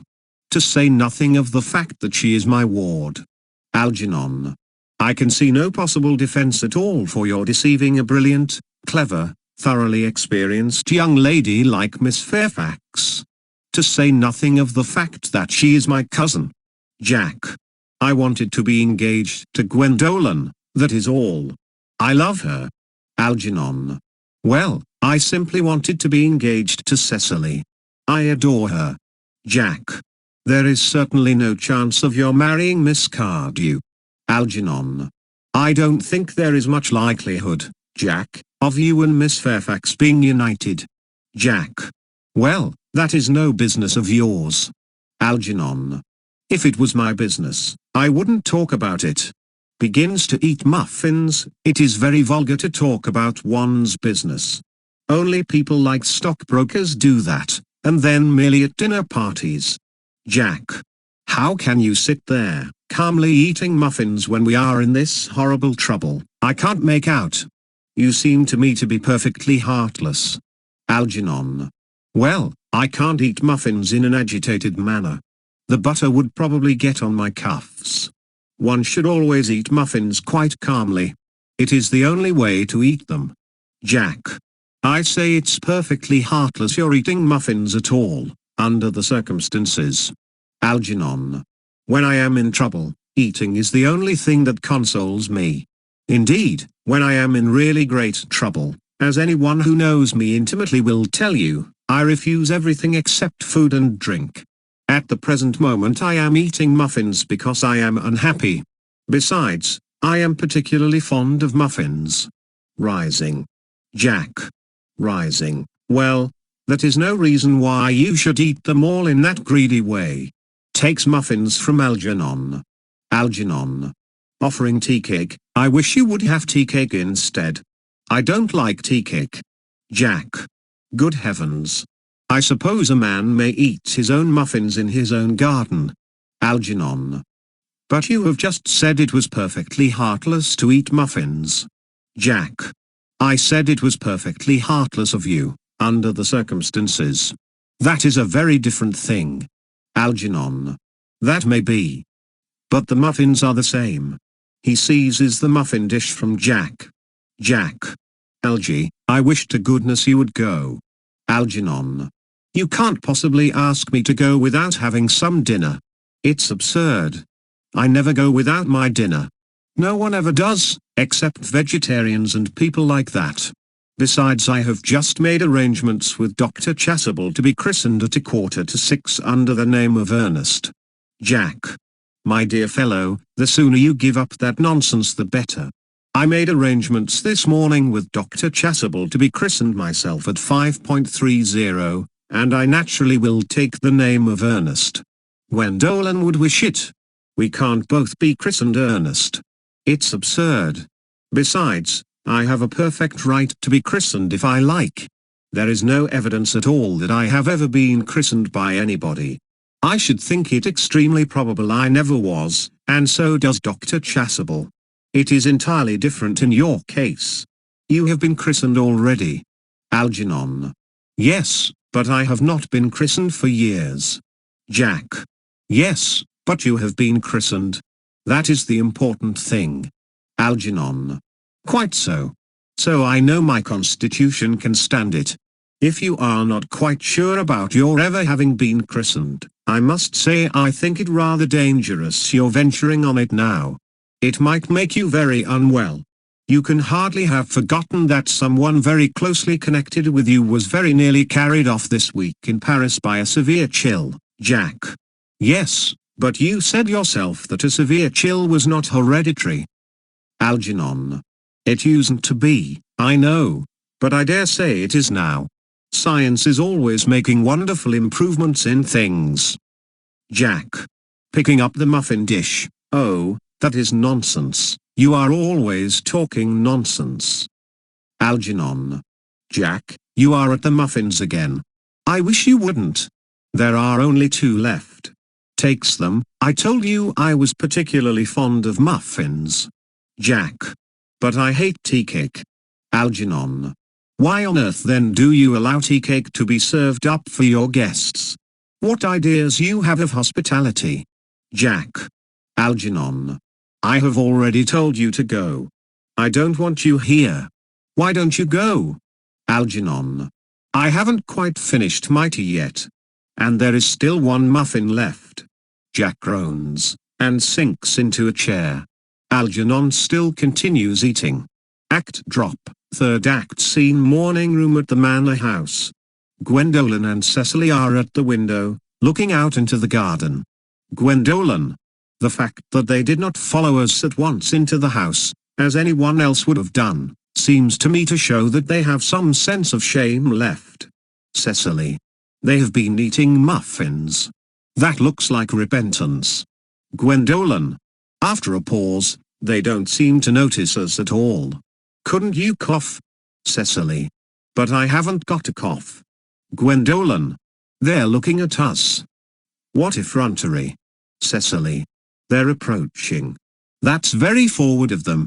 Gwendolen. Let us preserve a dignified silence. Cecily. Certainly. It's the only thing to do now. Enter Jack followed by Algernon.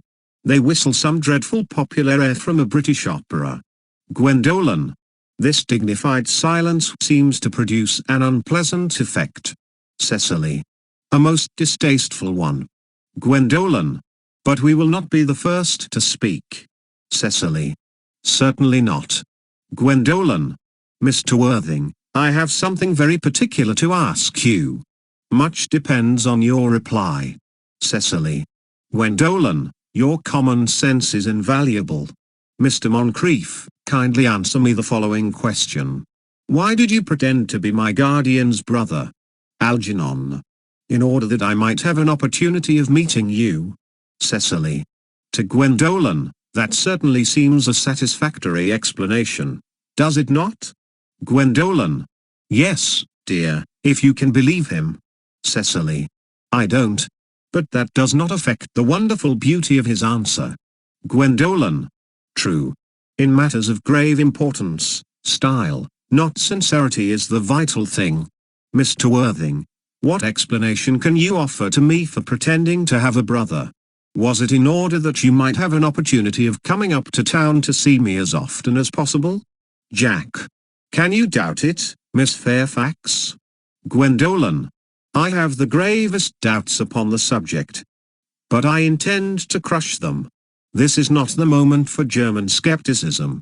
Moving to Cecily, their explanations appear to be quite satisfactory, especially Mr. Worthing's. That seems to me to have the stamp of truth upon it. Cecily. I am more than content with what Mr. Moncrief said. His voice alone inspires one with absolute credulity. Gwendolen. Then you think we should forgive them? Cecily. Yes. I mean number, Gwendolen. True. I had forgotten. There are principles at stake that one cannot surrender. Which of us should tell them? The task is not a pleasant one. Cecily. Could we not both speak at the same time? Gwendolen. An excellent idea. I nearly always speak at the same time as other people. Will you take the time from me? Cecily. Certainly. Gwendolen beats time with uplifted finger. Gwendolen and Cecily, speaking together, your Christian names are still an insuperable barrier. That is all. Jack and Algernon, speaking together, our Christian names. Is that all? But we are going to be christened this afternoon. Gwendolen. To Jack, for my sake you are prepared to do this terrible thing? Jack. I am. Cecily. To Algernon, to please me you are ready to face this fearful ordeal. Algernon. I am. Gwendolen. How absurd to talk of the equality of the sexes. Where questions of self-sacrifice are concerned, men are infinitely beyond us. Jack. We are. Clasps hands with Algernon. Cecily. They have moments of physical courage of which we women know absolutely nothing. Gwendolen. To Jack, darling. Algernon. To Cecily, darling. They fall into each other's arms. Enter Merriman. When he enters he coughs loudly, seeing the situation. Merriman. Ahem. Ahem. Lady Bracknell. Jack. Good heavens. Enter Lady Bracknell. The couples separate in alarm. Exit Merriman. Lady Bracknell. Gwendolen. What does this mean? Gwendolen. Merely that I am engaged to be married to Mr. Worthing, Mama. Lady Bracknell. Come here. Sit down. Sit down immediately. Hesitation of any kind is a sign of mental decay in the young, of physical weakness in the old. Turns to Jack, apprised, sir, of my daughter's sudden flight by her trusty maid, whose confidence I purchased by means of a small coin. I followed her at once by a luggage train. Her unhappy father is, I am glad to say, under the impression that she is attending a more than usually lengthy lecture by the University Extension Scheme on the influence of a permanent income on thought. I do not propose to undeceive him. Indeed, I have never undeceived him on any question. I would consider it wrong. But of course, you will clearly understand that all communication between yourself and my daughter must cease immediately from this moment. On this point, as indeed on all points, I am firm. Jack. I am engaged to be married to Gwendolen, Lady Bracknell. Lady Bracknell. You are nothing of the kind, sir. And now, as regards Algernon. Algernon. Algernon. Yes, Aunt Augusta. Lady Bracknell. May I ask if it is in this house that your invalid friend Mr. Bunbury resides? Algernon. Stammering, oh. No. Bunbury doesn't live here. Bunbury is somewhere else at present. In fact, Bunbury is dead. Lady Bracknell. Dead? When did Mr. Bunbury die? His death must have been extremely sudden. Algernon. Airily, oh. I killed Bunbury this afternoon. I mean poor Bunbury died this afternoon. Lady Bracknell. What did he die of? Algernon. Bunbury? Oh, he was quite exploded. Lady Bracknell. Exploded? Was he the victim of a revolutionary outrage? I was not aware that Mr. Bunbury was interested in social legislation. If so, he is well punished for his morbidity. Algernon. My dear Aunt Augusta, I mean he was found out. The doctors found out that Bunbury could not live, that is what I mean, so Bunbury died. Lady Bracknell. He seems to have had great confidence in the opinion of his physicians. I am glad, however, that he made up his mind at the last to some definite course of action, and acted under proper medical advice. And now that we have finally got rid of this Mr. Bunbury, may I ask, Mr. Worthing, who is that young person whose hand my nephew Algernon is now holding in what seems to me a peculiarly unnecessary manner? Jack. That lady is Miss Cecily Cardew, my ward. Lady Bracknell bows coldly to Cecily. Algernon. I am engaged to be married to Cecily, Aunt Augusta. Lady Bracknell. I beg your pardon? Cecily. Mr. Moncrief and I are engaged to be married, Lady Bracknell. Lady Bracknell. With a shiver, crossing to the sofa and sitting down, I do not know whether there is anything peculiarly exciting in the air of this particular part of Hertfordshire, but the number of engagements that go on seems to me considerably above the proper average that statistics have laid down for our guidance. I think some preliminary inquiry on my part would not be out of place. Mr. Worthing, is Miss Cardew at all connected with any of the larger railway stations in London? I merely desire information. Until yesterday I had no idea that there were any families or persons whose origin was a terminus. Jack looks perfectly furious, but restrains himself. Jack. In a clear, cold voice, Miss Cardew is the granddaughter of the late Mr. Thomas Cardew of 149 Belgrave Square, SW, Gervase Park, Dorking, Surrey, and the Sporran, Fifeshire, NB, Lady Bracknell. That sounds not unsatisfactory. 3 addresses always inspire confidence, even in tradesmen. But what proof have I of their authenticity? Jack. I have carefully preserved the court guides of the period. They are open to your inspection, Lady Bracknell. Lady Bracknell. Grimly, I have known strange errors in that publication. Jack. Miss Cardew's family solicitors are Messrs. Morkby, and Morkby. Lady Bracknell. Morkby, and Morkby. A firm of the very highest position in their profession. Indeed, I am told that one of the Mr. Morkbys is occasionally to be seen at dinner parties. So far I am satisfied. Jack. Very irritably, how extremely kind of you, Lady Bracknell. I have also in my possession, you will be pleased to hear, certificates of Miss Cardew's birth, baptism, whooping cough, registration, vaccination, confirmation, and the measles, both the German and the English variety. Lady Bracknell. Ah. A life crowded with incident, I see, though perhaps somewhat too exciting for a young girl. I am not myself in favor of premature experiences. Rises, looks at her watch, Gwendolen. The time approaches for our departure. We have not a moment to lose. As a matter of form, Mr. Worthing, I had better ask you if Miss Cardew has any little fortune. Jack. Oh. About £130,000 in the funds. That is all. Goodbye, Lady Bracknell. So pleased to have seen you. Lady Bracknell. Sitting down again, a moment, Mr. Worthing. £130,000. And in the funds. Miss Cardew seems to me a most attractive young lady, now that I look at her. Few girls of the present day have any really solid qualities, any of the qualities that last, and improve with time. We live, I regret to say, in an age of surfaces. To Cecily, come over here, dear. Cecily goes across, pretty child. Your dress is sadly simple, and your hair seems almost as nature might have left it. But we can soon alter all that. A thoroughly experienced French maid produces a really marvelous result in a very brief space of time. I remember recommending one to young Lady Lansing, and after 3 months her own husband did not know her. Jack. And after 6 months nobody knew her. Lady Bracknell. Glares at Jack for a few moments. Then bends, with a practiced smile, to Cecily, kindly turn round, sweet child. Cecily turns completely round, no, the side view is what I want. Cecily presents her profile, yes, quite as I expected. There are distinct social possibilities in your profile, The two weak points in our age are its want of principle and its want of profile.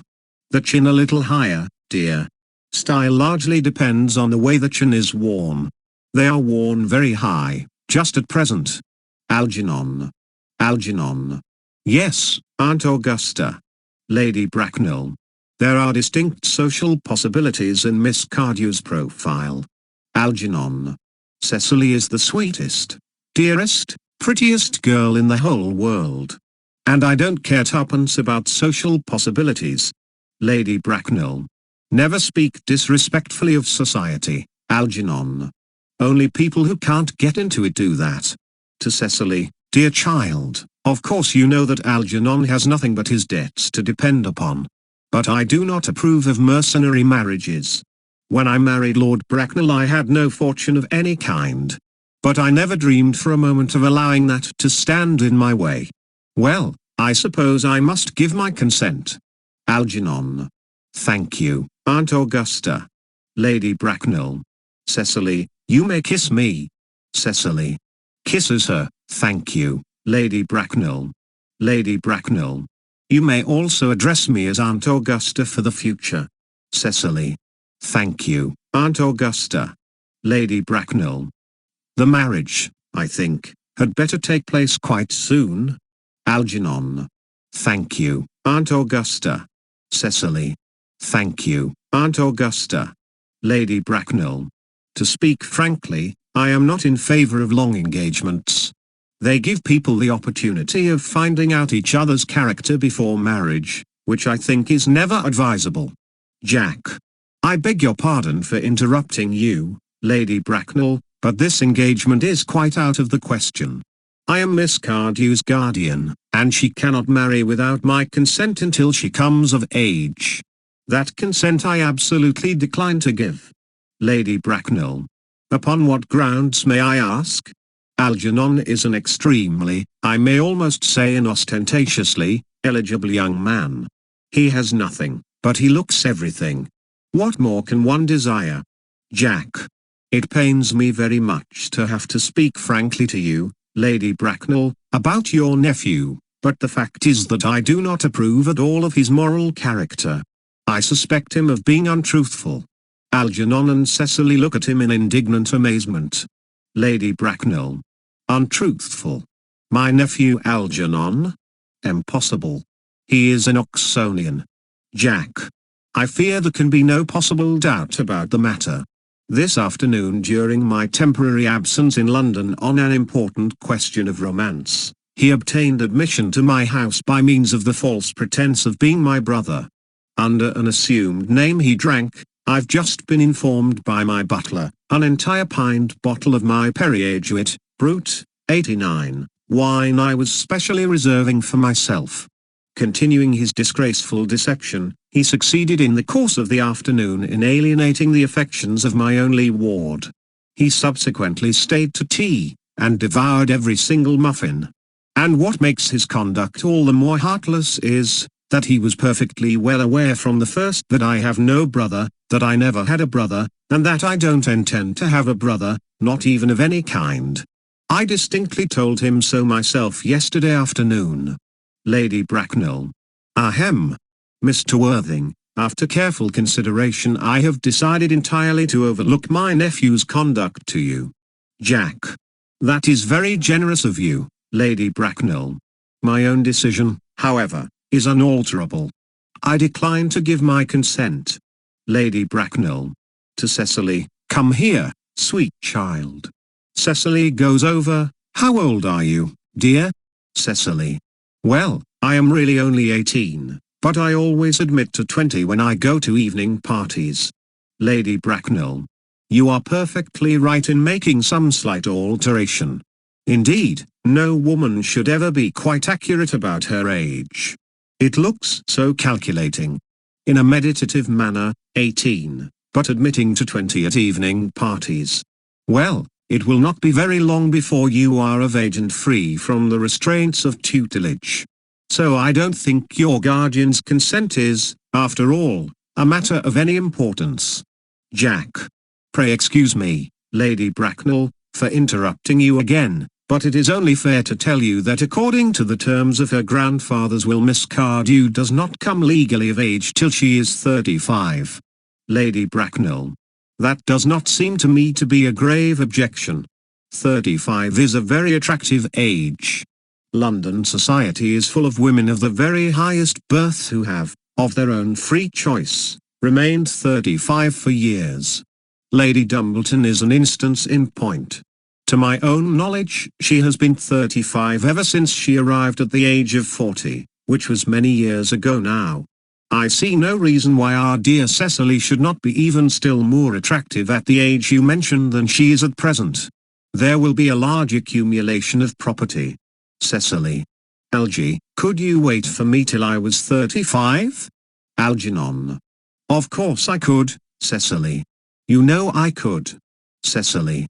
Yes, I felt it instinctively, but I couldn't wait all that time. I hate waiting even 5 minutes for anybody. It always makes me rather cross. I am not punctual myself, I know, but I do like punctuality in others, and waiting, even to be married, is quite out of the question. Algernon. Then what is to be done, Cecily? Cecily. I don't know, Mr. Moncrief. Lady Bracknell.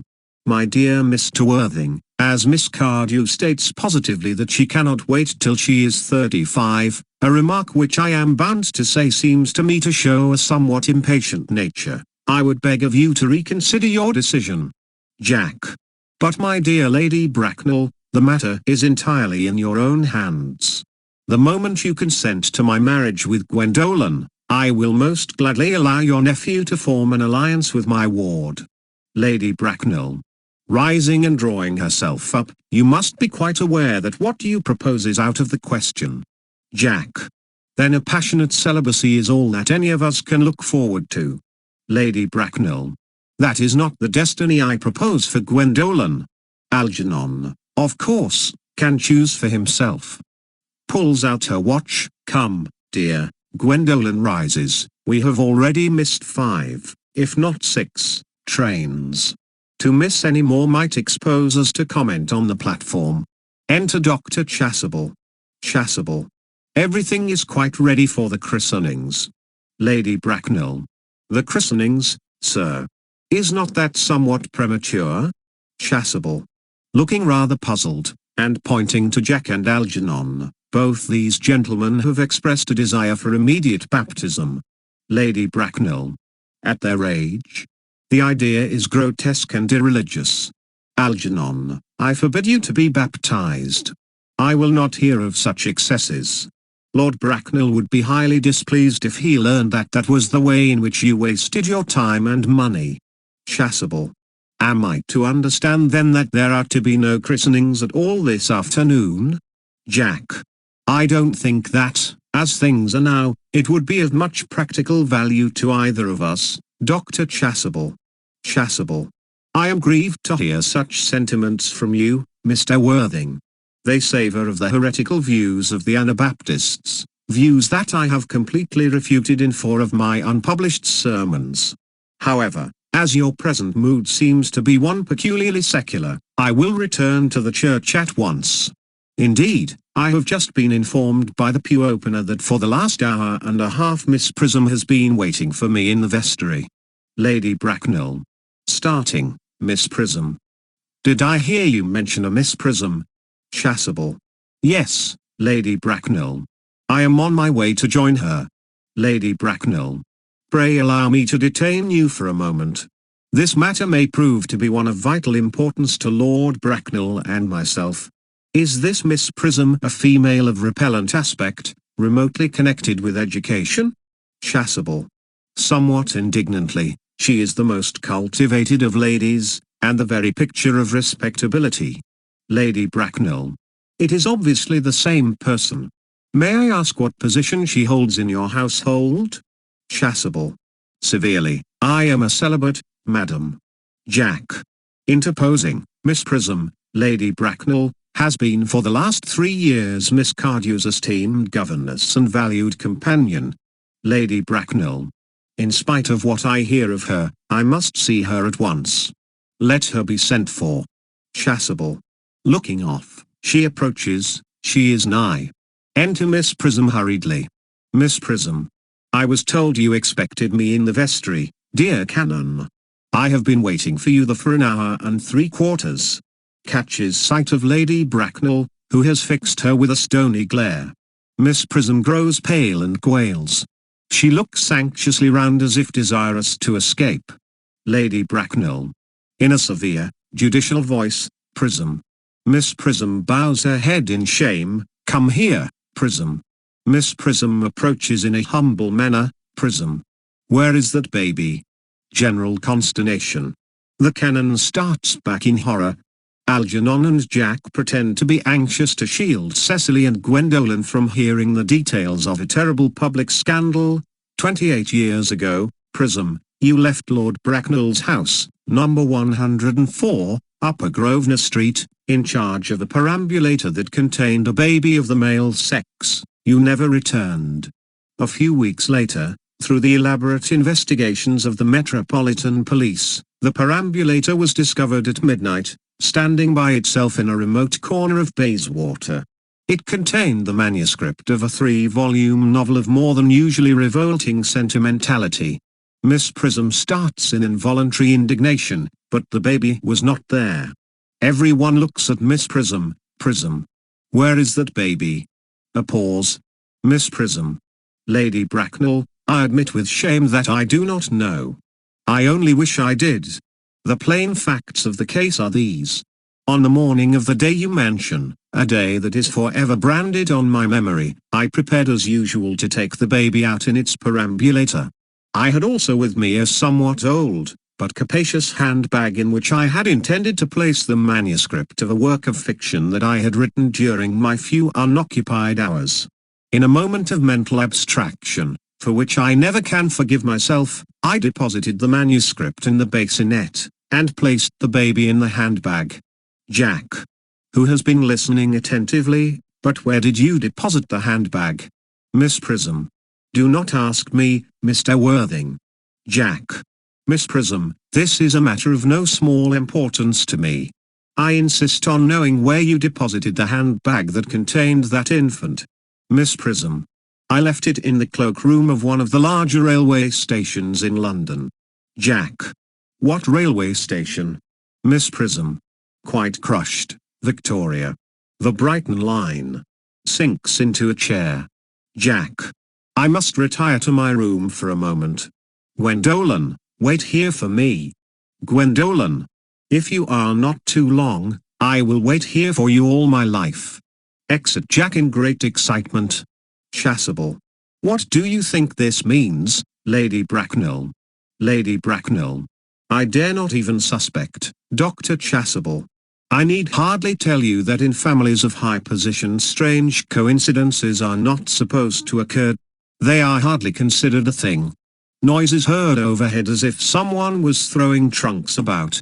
Everyone looks up. Cecily. Uncle Jack seems strangely agitated.